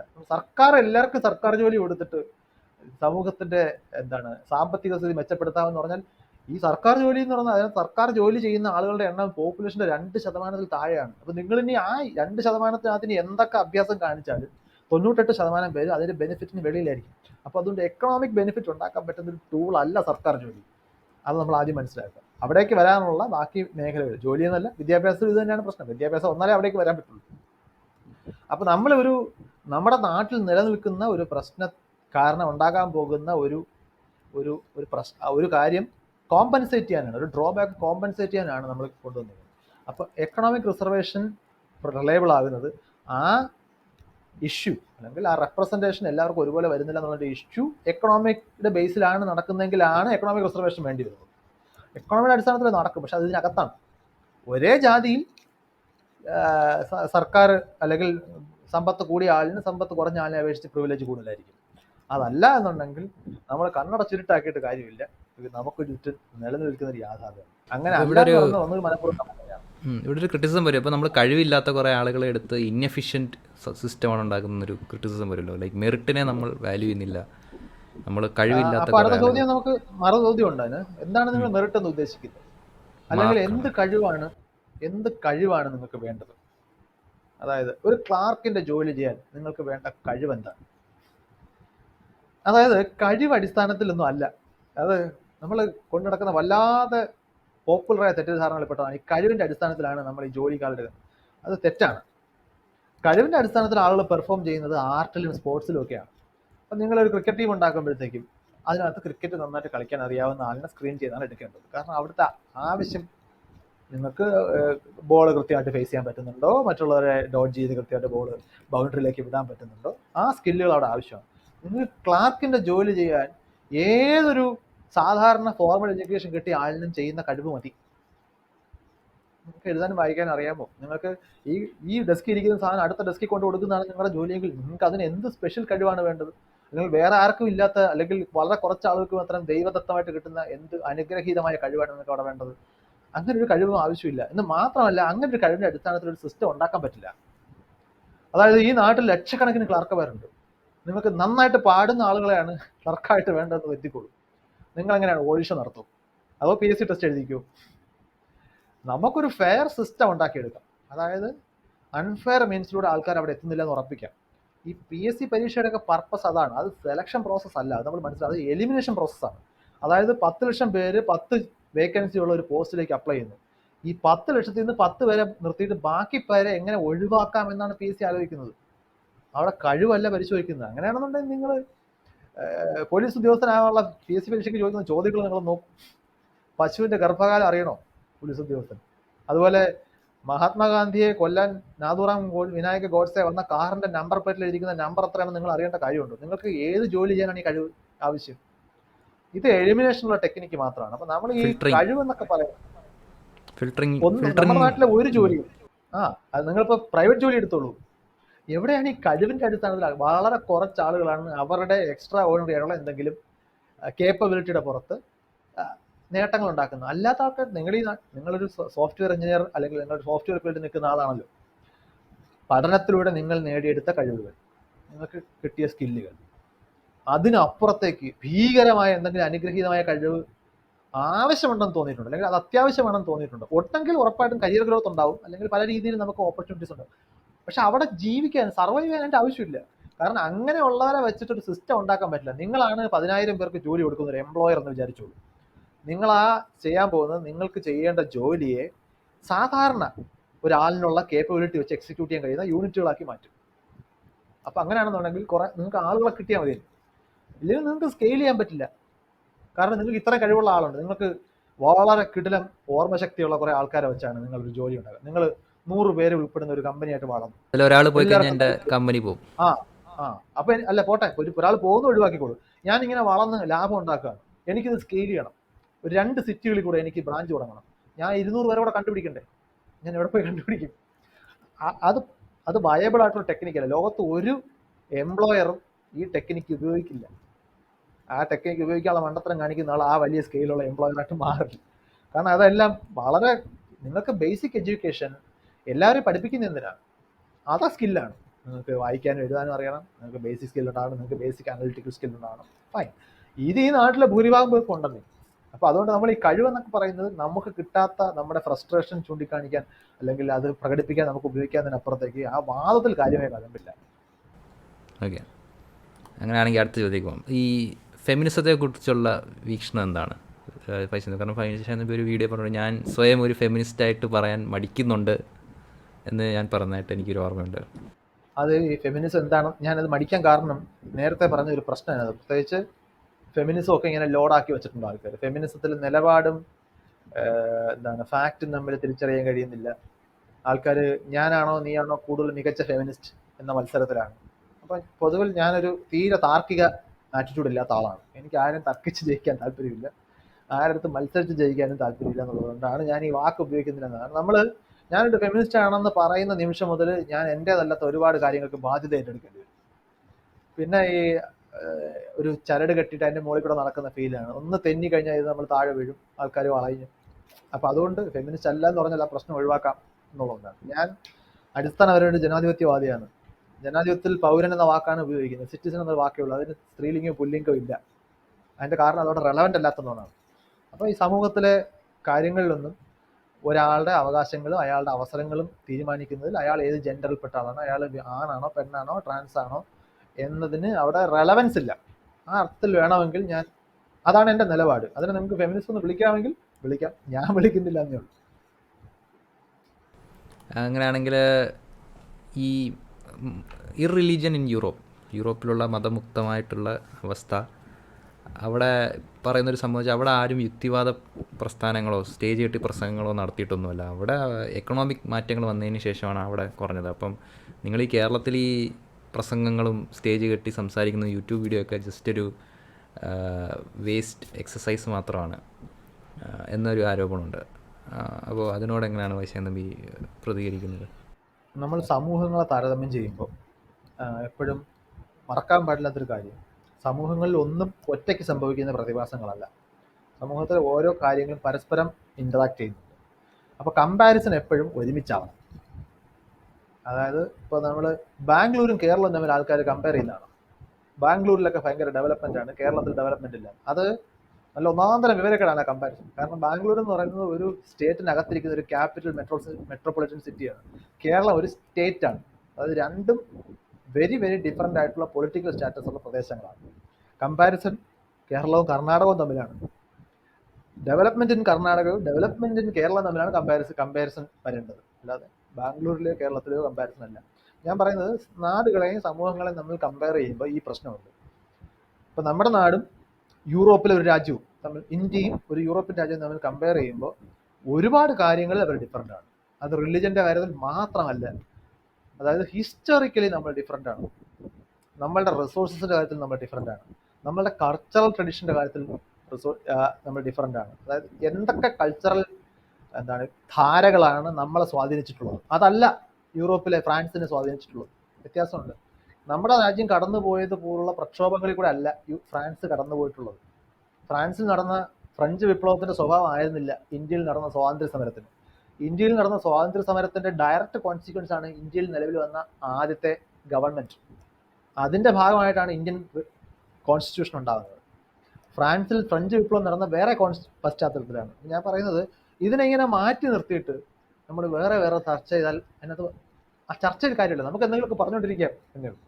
അപ്പോൾ ഈ യൂറോപ്പിലെ മതം ഇറലവൻ്റ് ആകുന്നതിന് പിന്നിൽ അവിടുത്തെ എക്കണോമിക് ആയിട്ടുള്ള പ്രോസ്പെരിറ്റി, അവിടുത്തെ യൂറോപ്പിലെ എക്കണോമിക് പ്രോസ്പെരിറ്റിയിൽ അവർ നടത്തിയ കോളനിയൽ ആയിട്ടുള്ള ആറ്റിറ്റ്യൂഡിന് വലിയ പ്രാധാന്യമുണ്ട്. അവർ ഒരുപാട് താഴങ്ങളിൽ നിന്നും സമ്പത്ത് കൊള്ളയടിച്ച് അവിടെ കൊണ്ടുപോയിട്ടുണ്ട്. അവരങ്ങനെ റിച്ച് ആയിട്ടുണ്ട്. ഇനി അവിടെ നടന്ന യൂറോപ്പിൽ കേന്ദ്രീകരിച്ച് നടന്ന ഒരു റിനൈസൻസ് നമ്മൾ പറയുന്ന ഒരു കാര്യമുണ്ട്. അതൊരു ഇൻ്റലക്ച്വൽ റെവല്യൂഷൻ ആയിരുന്നു. അത് യൂറോപ്പിലാണ് നടന്നത്. അത് എല്ലായിടത്തും പല കാലങ്ങളിലും പല അളവിൽ നടന്നിട്ടുണ്ട്. പക്ഷെ നമ്മൾ ഇന്ന് കാണുന്ന സയൻസിൻ്റെ തുടക്കം അതിലേക്ക് വിത്തിട്ടിരിക്കുന്നത് യൂറോപ്പിലുണ്ടായ റിനൈസൻസ് ആണ്. അതിൻ്റെ ഡയറക്റ്റ് ഇഫക്റ്റ് ഉണ്ടായ സ്ഥലങ്ങളാണ് യൂറോപ്യൻ രാജ്യങ്ങൾ. നമ്മൾ നോക്കിക്കഴിഞ്ഞാൽ ഇപ്പോൾ സയൻസിലൊക്കെ നോബൽ പ്രൈസ് കിട്ടിയ ആൾക്കാരുടെ ഡിസ്ട്രിബ്യൂഷൻ നോക്കിക്കഴിഞ്ഞാൽ മുഴുവൻ അവിടെ കിടന്ന് കറങ്ങുന്ന കാണാം. അത് ഈ ഒരു ഹിസ്റ്റോറിക്കൽ റീസൺ, ഇപ്പോൾ അവിടെ ജീവിക്കുന്ന ആൾക്കാരുടെ മാത്രം മെറിറ്റ് കൊണ്ട് സംഭവിക്കുന്നതല്ല, അവർക്ക് അവിടെ ജീവിക്കാൻ പറ്റുമ്പോൾ ഉണ്ടാകുന്ന അഡ്വാൻറ്റേജസ് ആണ്. അങ്ങനെ ഒരു സ്ഥലത്ത് അവർക്ക് ജീവിക്കാൻ പറ്റി. അവിടെ എന്താ ഈ പറയുന്ന കുരിശ് യുദ്ധവും അല്ലെങ്കിൽ ഈ പറഞ്ഞ ഡാർക്ക് ഏജും എന്നൊക്കെ വിളിക്കുന്ന സംഗതികളൊക്കെ അവിടെ തന്നെയാണ് ഉണ്ടായിരുന്നത്. അവർക്ക് പുറത്തു പറയാൻ കൊള്ളാത്ത ഒരുപാട് വലിയ ഹിസ്റ്ററി അവിടെ കിടപ്പുണ്ട് മോശമായിട്ട്. അവരതിനെതിരെ ഫൈറ്റ് ചെയ്തിട്ടാണ് ഈ സാധനം ഉണ്ടായത്. നമ്മുടെ നാട്ടിൽ അങ്ങനല്ല നടന്നത്. നമ്മുടെ നാട്ടിൽ ഫൈറ്റ് ഡിഫറൻ്റ് ആയിരുന്നു. നമ്മുടെ നാട്ടിൽ ഫൈറ്റുകൾ ഉണ്ടായിരുന്നു. നമ്മൾ ഈ കാണുന്ന പ്രോസ്പെരിറ്റി ഉണ്ടാകുന്നതിനും ഇൻ്റലക്ച്വൽ ആയിട്ടുള്ള മാറ്റങ്ങൾ ഉണ്ടാകുന്നതിനും ഒക്കെ നമ്മുടെ നാട്ടിൽ ഫൈറ്റ് ഉണ്ടായിരുന്നു. പക്ഷേ ഇത് രണ്ടും we had our own fight. അപ്പോൾ നമുക്ക് നമ്മുടെ രീതി ഡിഫറൻ്റ് ആണ്. അപ്പോൾ there is no point in compare. നമ്മൾ കമ്പയർ ചെയ്യുമ്പോൾ അവരുടെ സാഹചര്യങ്ങൾ നമ്മുടെ സാഹചര്യത്തിൽ നിന്ന് എത്ര വ്യത്യസ്തമാണ് എന്ന കാര്യം കൂടി അക്നോളജ് ചെയ്തുകൊണ്ട് വേണം കമ്പയർ ചെയ്യാൻ. സ്വാഭാവികമായിട്ടും ഇവിടെ നമ്മളങ്ങനെ ഓവർ ദ നൈറ്റ് നമ്മൾ റിച്ച് ആകുമെങ്കിൽ മതം ഇറലവൻ്റ് ആകുമെന്ന് തന്നെയാണ് ഞാൻ കരുതുന്നത്. പക്ഷേ unfortunately over the night rich ആകാൻ ഒരു സൊസൈറ്റിക്ക് സാധ്യമല്ല. അതിന് ഒരുപാട് കാര്യങ്ങൾ അനുകൂലമായിട്ട് സംഭവിക്കില്ല. അപ്പോൾ നമ്മുടെ റിച്ച് അല്ല എന്നുള്ളത് കൊണ്ട് തന്നെ അതും ഒരു കാരണമായിട്ട്, മറ്റ് പല ഘടകങ്ങളുടെ കൂട്ടത്തിൽ അതും ഒരു കാരണമായിരിക്കും. നമ്മൾ അങ്ങനെ റിലീജിയോസിറ്റിന്ന് അധികം പുറത്ത് കടന്നിട്ടില്ല. നമ്മളിപ്പോഴും റിലീജിയസ് ആയിട്ട് ചിന്തിക്കുകയും ആചാരങ്ങളും അനുഷ്ഠാനങ്ങളും പ്രധാനപ്പെട്ടതെന്ന് കരുതുകയും ചെയ്യുന്ന ഒരു ജനതയാണ്. അവിടെ യൂട്യൂബെങ്കിൽ യൂട്യൂബ്, സ്റ്റേജിലെങ്കിൽ സ്റ്റേജിൽ യുക്തിവാദം പറയേണ്ട റെലവൻസ് ഉണ്ട്. അവിടെയാണത് പറയേണ്ടത്. അല്ല നിങ്ങൾ യൂറോപ്പിൽ പോയി സംസാരിച്ചിട്ട് എന്താ കാര്യം? യൂറോപ്പിൽ ഓൾറെഡി അവിടെ ഉണ്ടല്ലോ. ഇത് നിങ്ങൾ പല കാര്യങ്ങളും ഇപ്പോൾ ഒരു ഗ്രൂപ്പ് ഓഫ് സ്റ്റുഡൻസിനെ പഠിപ്പിക്കുകയാണെന്ന് വെച്ചു. കേരളത്തിലെ സ്റ്റുഡൻസിനെ പഠിപ്പിക്കുന്നവരല്ല യൂറോപ്പിലെ സ്റ്റുഡൻസിനെ പഠിപ്പിക്കേണ്ടത്. കാരണം അവരുടെ ബാക്ക്ഗ്രൗണ്ട് വേറെയാണ്. നമ്മളത് അറിഞ്ഞിട്ട് അവരെ പഠിപ്പിക്കാൻ പറ്റില്ല. കാരണം അവർക്ക് ചിലപ്പോൾ നമ്മൾ പറഞ്ഞപ്പോൾ അവർക്ക് റിഡൻഡൻ്റ് ആയിരിക്കും. ഇപ്പം എൻ്റെ ഒരു സുഹൃത്ത്, എൻ്റെ ഓർമ്മ ശരിയാണെങ്കിൽ ബർമയിലോ മറ്റോ ആണ്, ഭൂട്ടാനിലോ മറ്റോ ആണ്, അദ്ദേഹം പഠിപ്പിക്കാൻ പോയിട്ട് ഏതോ ഒരു പോയം, അദ്ദേഹം ഭാഷാ അധ്യാപകനാണ്, അദ്ദേഹം അതിനകത്ത് വിരഹ ദുഃഖത്തെക്കുറിച്ചാണ് ആ പോയം. അപ്പം നമ്മുടെ പല അധ്യാപകരൊക്കെ പഠിപ്പിക്കുന്ന രീതി ഉണ്ടല്ലോ, അവർ ആ വിഷമമൊക്കെ അഭിനയിച്ചും എനാക്ട് ചെയ്തൊക്കെ ആയിരിക്കും അത് പഠിപ്പിക്കുന്നത്. അപ്പോൾ അദ്ദേഹം ആ ക്ലാസ്സിൽ ചെന്നിട്ട് ഇത് എത്രയൊക്കെ ആ ഫീലിംഗ് ഇട്ടിട്ടും ഈ സ്റ്റുഡൻസിന് അങ്ങോട്ട് കണക്റ്റ് ആവില്ല. കാരണം അവിടെ ഇങ്ങനൊരു കോൺസെപ്റ്റ് ഇല്ല. അവർ ചോദിക്കുന്ന ഒരുത്തി പോയാൽ വേറൊരാളെങ്കിൽ പ്രേമിച്ചാൽ പോലെ, എന്തിനാണ് ഈ കിടന്ന് കരയുന്നത് എന്നാണ് അവർ ചോദിക്കുന്നത്. അപ്പോൾ അതവിടെ അപ്രസക്തമാണ്. നിങ്ങൾക്ക് ആ കോൺസെപ്റ്റ് അവിടെ വർക്ക് ചെയ്യുന്നില്ല. അപ്പോൾ ഈ രീതിയിൽ സമൂഹങ്ങൾ വളരെ ഡിഫറെൻ്റ് ആണ്. മനുഷ്യരുടെ ബ്രെയിനുകളാണ് വരുന്നത്. അതിൻ്റെ കണ്ടീഷൻഡ് ആണ്, സൊസൈറ്റിയാണ് കണ്ടീഷൻ ചെയ്തുണ്ടാക്കിയിരിക്കുന്നത്. അപ്പോൾ ചില കോൺസെപ്റ്റുകൾ ചിലയിടങ്ങളിൽ വർക്ക് ചെയ്യില്ല. അപ്പോൾ ഈ സയന്റിഫിക് ടെമ്പർ എന്നുള്ള വാക്ക് നിങ്ങൾ യൂറോപ്പിൽ ചെന്ന അതിന് റെലവൻസിലാണ്. അവിടെ സയൻസ് എന്ന് പറഞ്ഞാൽ തന്നെ അവർ അതാ ഉദ്ദേശിക്കുന്നത്. നമുക്കാണ് സയൻസ് പഠിക്കുന്നതും സയന്റിഫിക് ടെമ്പർ വേറെ വേറെ പറയേണ്ടി വരുന്നത്. അപ്പം നമ്മൾ സയന്റിഫിക് ടെമ്പർ ജവഹർലാൽ നെഹ്റു ഉണ്ടാക്കിയ വാക്കാണെന്ന് പറയാറുണ്ട്. സംശയമുണ്ട്, അങ്ങനെ ഒരു ക്ലെയിം ഇല്ല. പക്ഷേ ജവഹർലാൽ നെഹ്റു അത് വളരെ പോപ്പുലർ ആയിട്ട് എടുത്ത് ഉപയോഗിച്ചിട്ടുണ്ടെന്നുള്ള സത്യമാണ്. കാരണം ജവഹർലാൽ നെഹ്റുവിന് സയൻസിന്റെ പ്രാധാന്യം അറിയാമായിരുന്നു. ഈ നമ്മുടെ നാട്ടിൽ അതില്ല എന്നറിയാമായിരുന്നു. അതുകൊണ്ട് അതിവിടെ പറയേണ്ടത് ആവശ്യമാണെന്നും അറിയാമായിരുന്നു. അതുകൊണ്ടാണ് അദ്ദേഹം അതെടുത്ത് പ്രയോഗിച്ചത്. നിങ്ങൾക്ക് യൂറോപ്പിൽ അതിൽ നിന്ന് പ്രത്യേകിച്ച് എടുത്ത് പറയേണ്ട കാര്യമില്ല. നിങ്ങൾ ഗൂഗിളിൽ വെറുതെ സയന്റിഫിക് ടെമ്പർ എന്ന് സെർച്ച് ചെയ്ത് നോക്കൂ. സെർച്ച് റിസൾട്ടുകൾ ഭൂരിഭാഗം ഇന്ത്യൻ ആണ്. വെളിയിൽ ഈ വാക്ക് അങ്ങനെ ആളുകൾ കോമൺ ആയിട്ട് ഉപയോഗിക്കാറില്ല. കാരണം അവർക്ക് സയൻസ് എന്ന് പറയുമ്പോൾ തന്നെ മീനിങ് ആണ്. നമുക്കാണിത് വേറെ മീനിങ്. യാ ഇനിയൊരു കുറച്ചും കൂടെ കോൺട്രവേഴ്സ്യൽ ടോപ്പിക്. ലൈക്ക് ഇപ്പോഴത്തെ ഒരു റൈറ്റ് വിങ് പൊളിറ്റിക്സ് വളരുന്നത് ഈ ആൻറ്റി LGBTQ സ്റ്റാൻസ് ഭയങ്കര പുഷ് ചെയ്തിട്ടുണ്ട്. അതായത് ഇപ്പോൾ നമ്മൾ നോക്കുകയാണെങ്കിൽ ട്രംപ് പോലും ഇപ്പോൾ ഇലക്ഷൻ ക്യാമ്പയിന് പറയുന്നത് ഞാൻ വന്നു കഴിഞ്ഞാൽ ഈ LGBTQ ജെൻഡർ സ്റ്റഡീസ് ഞങ്ങൾ ഇല്ലാതാക്കും, ജെൻഡർ അഫോമിങ് ക്ലിനിക്സ് ഞാൻ ഇല്ലാതാക്കും. അപ്പോൾ ഈ ട്രാൻസ്ജെൻഡേഴ്സിനെ വെച്ചുകൊണ്ടുള്ള ഒരുപാട് പൊളിറ്റിക്സ് നടക്കുന്നുണ്ട്. അപ്പോൾ ഇതിനെക്കുറിച്ച് എന്താണ്? ഇത് ട്രാൻസ്ജെൻഡേഴ്സ് ഒരു ഫേക്ക് മൂവ്മെൻ്റ് ആയിട്ട് കൊണ്ടുവന്ന് ലിബറൽസ് എല്ലാം കൂടെ സമൂഹത്തെ നശിപ്പിക്കുന്നു, അങ്ങനെ ഒരു നറേഷൻ ഉണ്ട്. അതിൽ കുറേ യുക്തിവാദികളും സ്വതന്ത്രരും കൂടെ അതിൽ സൈഡ് ചേരുന്നതായിട്ട് നമുക്ക് കാണാൻ കഴിയുന്നുണ്ട്. ഈ ഒരു പ്രതിഭാസത്തിൽ വൈശാഖൻ തമ്പിയുടെ ഒപ്പീനിയൻ എന്താണ്? നമ്മൾ നേരത്തെ പൊളിറ്റിക്കൽ കറക്റ്റ്നസിനെ കുറിച്ച് പറഞ്ഞ കാര്യങ്ങളൊക്കെ തന്നെയാണ് ഇവിടെ ഉള്ളത്. അതായത് നിങ്ങളുടെ സെക്ഷൽ ഓറിയന്റേഷൻ നിങ്ങളുടെ ചോയ്സ് ആണ്. ഇതാണ് ഫസ്റ്റ് ക്വസ്റ്റ്യൻ. അതല്ല എന്നുള്ളത് we have scientific evidence, it's A fact. അതിനകത്ത് ഒപ്പീനിയൻ ഇല്ല. ഇനി അത് വെച്ചിട്ട് സൊസൈറ്റി എങ്ങനെ കാണണം, സൊസൈറ്റിയുടെ പോളിസീസ് എങ്ങനെ ഉണ്ടാക്കണം, ഈ കാര്യത്തിൽ ഒപ്പീനിയൻസ് മാറ്റേഴ്സ്. അത് വേണമെങ്കിൽ നമുക്ക് പറയാം. ഇത് നിങ്ങൾക്ക്, അതായത് ഞാൻ പറഞ്ഞത് വളരെ റിഗ്രസീവായിട്ട് വേണമെങ്കിൽ സയൻസ് വെച്ച് ഇതിനെ വാദിച്ച് ഇല്ലാതാക്കാം. കാരണം ബയോളജിക്കലി മെയിൽ ഫീമെയിൽ ഡിവൈഡ് എന്ന് പറയുന്നത് നെക്സ്റ്റ് ജനറേഷൻ ഉണ്ടാക്കുന്നത് റീപ്രൊഡക്ഷൻ്റെ ഒരു ബേസിക് നെസസിറ്റിയാണ്. So it only needs one male and one female. അല്ലെങ്കിൽ ഒരു സ്പീഷീസിലെ അനിമൽസിൽ ഒരു മെയിലും ഒരു ഫീമെയിൽ കാറ്റഗറി ഉണ്ടാവേണ്ട ആവശ്യം നെക്സ്റ്റ് ജനറേഷൻ ഉണ്ടാക്കുക എന്നുള്ളതാണ്. ഇതിനകത്തൊരു തേർഡ് കാറ്റഗറിക്ക് റോളില്ല. പക്ഷേ ഇത് ഒരു ഏതെങ്കിലും ഒരു സൂപ്പർ ഇൻ്റലിജൻസിൽ നിന്ന് രണ്ടായിട്ട് സൃഷ്ടിച്ചതല്ല. ഈ ഡിവിഷൻ എവല്യൂഷണറി ആയിട്ട് ഉണ്ടായി വന്നതാണ്. അതായത് ഇതിൻ്റെ അഡ്വാൻറ്റേജ് കൊണ്ട് സെക്ഷൽ റീപ്രൊഡ്യൂസ് ചെയ്യുന്ന ജീവികളെ അപേക്ഷിച്ച് സെക്ഷലി റീപ്രൊഡ്യൂസ് ചെയ്യുന്ന ജീവികൾക്ക് അഡ്വാൻറ്റേജസ് ഒരുപാടുണ്ട്. അവർ കൂടുതൽ ജനറ്റിക് ഡൈവേഴ്സിറ്റി ഉണ്ടാക്കും. ഇപ്പോൾ പാരസൈറ്റുകളോടുള്ള അവരുടെ റെസിസ്റ്റൻസ് വളരെ കൂടുതലായിരിക്കും. അപ്പോൾ അങ്ങനെയാണ് ഇനി ഭൂമിയിലെ ജീവികൾ ഭൂരിഭാഗവും സെക്ഷലി റീപ്രൊഡ്യൂസ് ചെയ്യുന്ന ജീവികളായത്. ആ കൂട്ടത്തിലാണ് നമ്മളും ഉള്ളത്. അപ്പോൾ അതുണ്ടാക്കിയെടുത്തതല്ല, അത് താനെ ഇവോൾവ് ചെയ്ത് വന്നപ്പോൾ ഇതിന് അഡ്വാൻറ്റേജ് ഉള്ളതുകൊണ്ട് അങ്ങനെ തുടർന്നതാണ്. അപ്പം എവിടെയെങ്കിലും ഒരിടത്ത് വെച്ചൊരു ക്ലിയർ കട്ട് ഡിവിഷൻ ഉണ്ടാക്കി സ്റ്റിക്കർ ഇട്ടിച്ച് ആണും പെണ്ണും ആക്കി മാറ്റുന്ന മെക്കാനിസം ഒരു ജീവിയുടെ ഡെവലപ്മെൻറ്റൽ സ്റ്റേജിലില്ല. അത് ഹോർമോൺസും DNA പ്രോട്ടീൻ സിന്തസിസും ഇങ്ങനെയുള്ള ഒരുപാട് കോംപ്ലക്സ് പ്രോസസ്സുകൾ ഒരുമിച്ച് നടന്നുണ്ടാകുന്നതാണ്. നിങ്ങൾ സ്വയം ആണാണെന്ന് വിചാരിക്കുന്നോ എന്നത് ഡെവലപ്മെൻറ്റിൻ്റെ ഒരു ഡിസിഷനും നിങ്ങളുടെ ജെനിറ്റാലിയ ആണിൻ്റേതാണോ പെണ്ണിൻ്റേതാണോ എന്നുള്ളത് വേറൊരു ജനറ്റിക് ഡിസിഷനുമാണ്. ഇത് രണ്ടും വേറെ വേറെ ആയിട്ട് നടക്കാം. ഭൂരിഭാഗം കേസുകളിലും ഇത് ഒരുപോലെ നടക്കും. ഞാൻ ആണാണെന്ന് വിചാരിക്കുകയും എനിക്ക് ആണിൻ്റേതായ ശരീര പ്രത്യേകതകൾ ഉണ്ടാവുകയും ചെയ്യും. ചില ആൾക്ക് തിരിച്ച് സംഭവിക്കാം. അങ്ങനെ സംഭവിക്കാൻ പാടില്ല എങ്കിൽ ഒരാൾ ഇൻ്റലിജൻ്റ് ആയിട്ട് ഒരാളിൽ നിന്ന് സ്റ്റിക്കർ ഒട്ടിച്ച് വിടുകയാണെങ്കിൽ സംഭവിക്കില്ല. നമുക്ക് ഈ ഫോൾട്ടി മെഷീൻസ് അല്ലെങ്കിൽ ഫോൾട്ടി ഡിവൈസസ് യൂണിറ്റുകൾ ക്വാളിറ്റി ചെക്കിങ്ങിൽ എടുത്തു മാറ്റാം. അങ്ങനെ ഒരു സംവിധാനം ലോകത്ത് നിലവിലില്ല. അപ്പോൾ അതുകൊണ്ട് ഇതെല്ലാം അവിടെ ഉണ്ടാവും.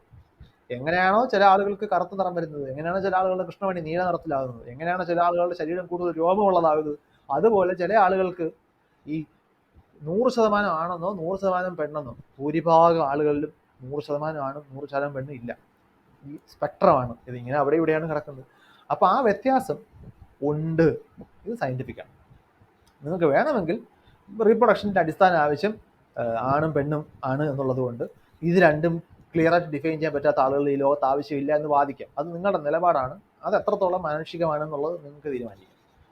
അത് എന്നെപ്പോലെ ചിന്തിക്കുന്നവരുടെയോ നിലപാട് വെച്ച് നോക്കുമ്പോൾ അത് മാനവിക വിരുദ്ധമാണ്, അത് മനുഷ്യവിരുദ്ധമാണ്. കാരണം എന്നെപ്പോലെ ഈ ലോകത്ത് ജീവിക്കുന്നത് ആണോ പെണ്ണോ നോക്കിയിട്ടല്ലല്ലോ നമ്മുടെ നാട്ടിൽ നിയമപരമായിട്ടുള്ള ഇക്വാലിറ്റി നമ്മൾ പരസ്പരം അംഗീകരിച്ചിരിക്കുന്നത്. അപ്പോൾ ഇതും ഒരു മാനദണ്ഡമല്ല. അപ്പോൾ അവരെനിക്ക് തുല്യരാണെന്നുണ്ടെങ്കിൽ ഗവൺമെൻറ്റിൽ ഉണ്ടാകുന്ന ഡിസിഷൻസ് എനിക്കും അവർക്കും ഒരുപോലെ ഗുണകരമായിരിക്കണം, അല്ലെങ്കിൽ എനിക്ക് ഗുണകരമായിരിക്കുന്നത് അവർക്ക് ദോഷകരമായിരുന്നു. ഇപ്പോൾ അവർ രണ്ട് ഹോമോസെക്ഷൽ ഓറിയന്റേഷനുള്ള രണ്ട് പുരുഷന്മാരും 2 സ്ത്രീകളോ ഒരുമിച്ച് ജീവിക്കാൻ തീരുമാനിക്കും, സെയിം സെക്സ് മാരേജ്. അത് വേറെ ആരുടെ പ്രശ്നമാണ്? അത് വേറെ ആരുടെയും പ്രശ്നമല്ലല്ലോ. അതായത് അവരുടെ ആ തീരുമാനം വേറെ ആർക്ക് ദോഷം ചെയ്യുന്നില്ലല്ലോ. അപ്പൊ ഞാൻ അതിനെതിരെ നിൽക്കണം?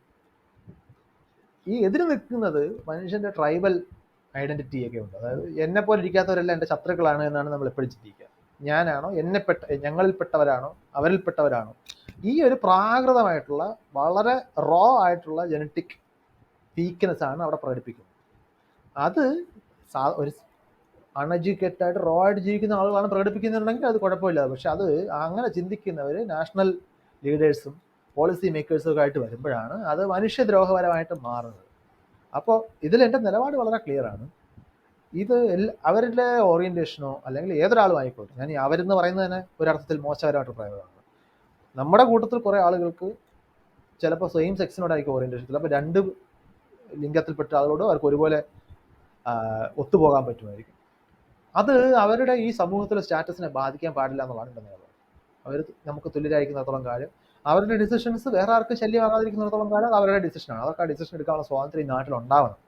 അപ്പോൾ നിങ്ങൾ സെയിം സെക്സ് മാരേജ് ഇല്ലീഗലാക്കുകയോ ക്രിമിനൽ ആക്കുകയോ ചെയ്യുമ്പോൾ നിങ്ങൾ ചെയ്യുന്നത് ആ മനുഷ്യരുടെ അവകാശത്തിന് മേലുള്ള അല്ലെങ്കിൽ ആ മനുഷ്യരുടെ ഫ്രീഡത്തിന് മേലുള്ള കടന്നുകയറ്റമായിട്ട് ഒരു സമൂഹം മൊത്തത്തിൽ തീരുമാനിക്കുക എന്നുള്ളതാണ്. ഒറ്റ റീസണേ ഉള്ളൂ, അവർ എണ്ണത്തിൽ കുറവാണെന്നുള്ളതാണ് റീസൺ. അവരെണ്ണത്തിൽ കുറവാകുന്നത് വളരെ കോമൺ ആണ്. കാരണം അവരിലെ ആ ഓറിയന്റേഷൻ ഉണ്ടാകുന്നത് ആ രീതിയിൽ പ്രോബബിലിറ്റി കുറഞ്ഞൊരു ഈവന്റ് ആയതുകൊണ്ടാണ് അവർ എണ്ണത്തിൽ കുറവാകുന്നത്. അപ്പൊ അങ്ങനെ പല രീതിയിൽ നമ്മൾ എണ്ണത്തിൽ കുറവാണ്. ഇപ്പൊ എൻ്റെ അച്ഛൻ്റെ അമ്മയുടെയും മക്കളായിട്ട് 2 പേരേ ഉള്ളൂ. ഈ ലോകത്ത് 2 പേർക്കേ അങ്ങനെ ആവാനുള്ള പ്രോബിലിറ്റി ഉള്ളൂ. അപ്പം ബാക്കി സമൂഹം മുഴുവൻ തീരുമാനിക്കുകയാണ് ഈ 2 ആളുകളുടെയും മക്കൾക്ക് ഈ നാട്ടിൽ ജീവിക്കാൻ അവകാശമില്ല, അപ്പൊ ഞാനും എൻ്റെ സഹോദരിയും കൊല്ലപ്പെടും. ഇങ്ങനെ ആലോചിച്ചാൽ മതി. കുറച്ച് പേര് എണ്ണത്തിൽ കുറവാണ്. നമ്മളെല്ലാവരും ഏതെങ്കിലുമൊക്കെ അർത്ഥത്തിൽ എണ്ണത്തിൽ കുറവാണ്. നമുക്ക് കോമൺ ആയിട്ട് അവരുമായിട്ട് യോജിക്കാൻ പറ്റുന്ന ഐഡന്റിറ്റീസ് ഉണ്ട്.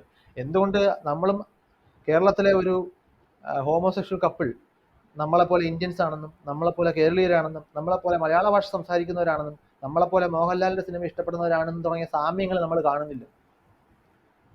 നമ്മൾ ഒരു ഭാര്യയും ഭർത്താവും കൂടെ നടന്നു, അല്ലെങ്കിൽ 2 മനുഷ്യർ നമ്മളെ ഭാര്യയും ഭർത്താവുമാണെന്ന് പരിചയപ്പെടുത്തുകയാണ്. നമുക്ക് അതിനകത്ത് എന്തെങ്കിലും അസ്വാഭാവികത തോന്നേണ്ട കാര്യമില്ലല്ലോ.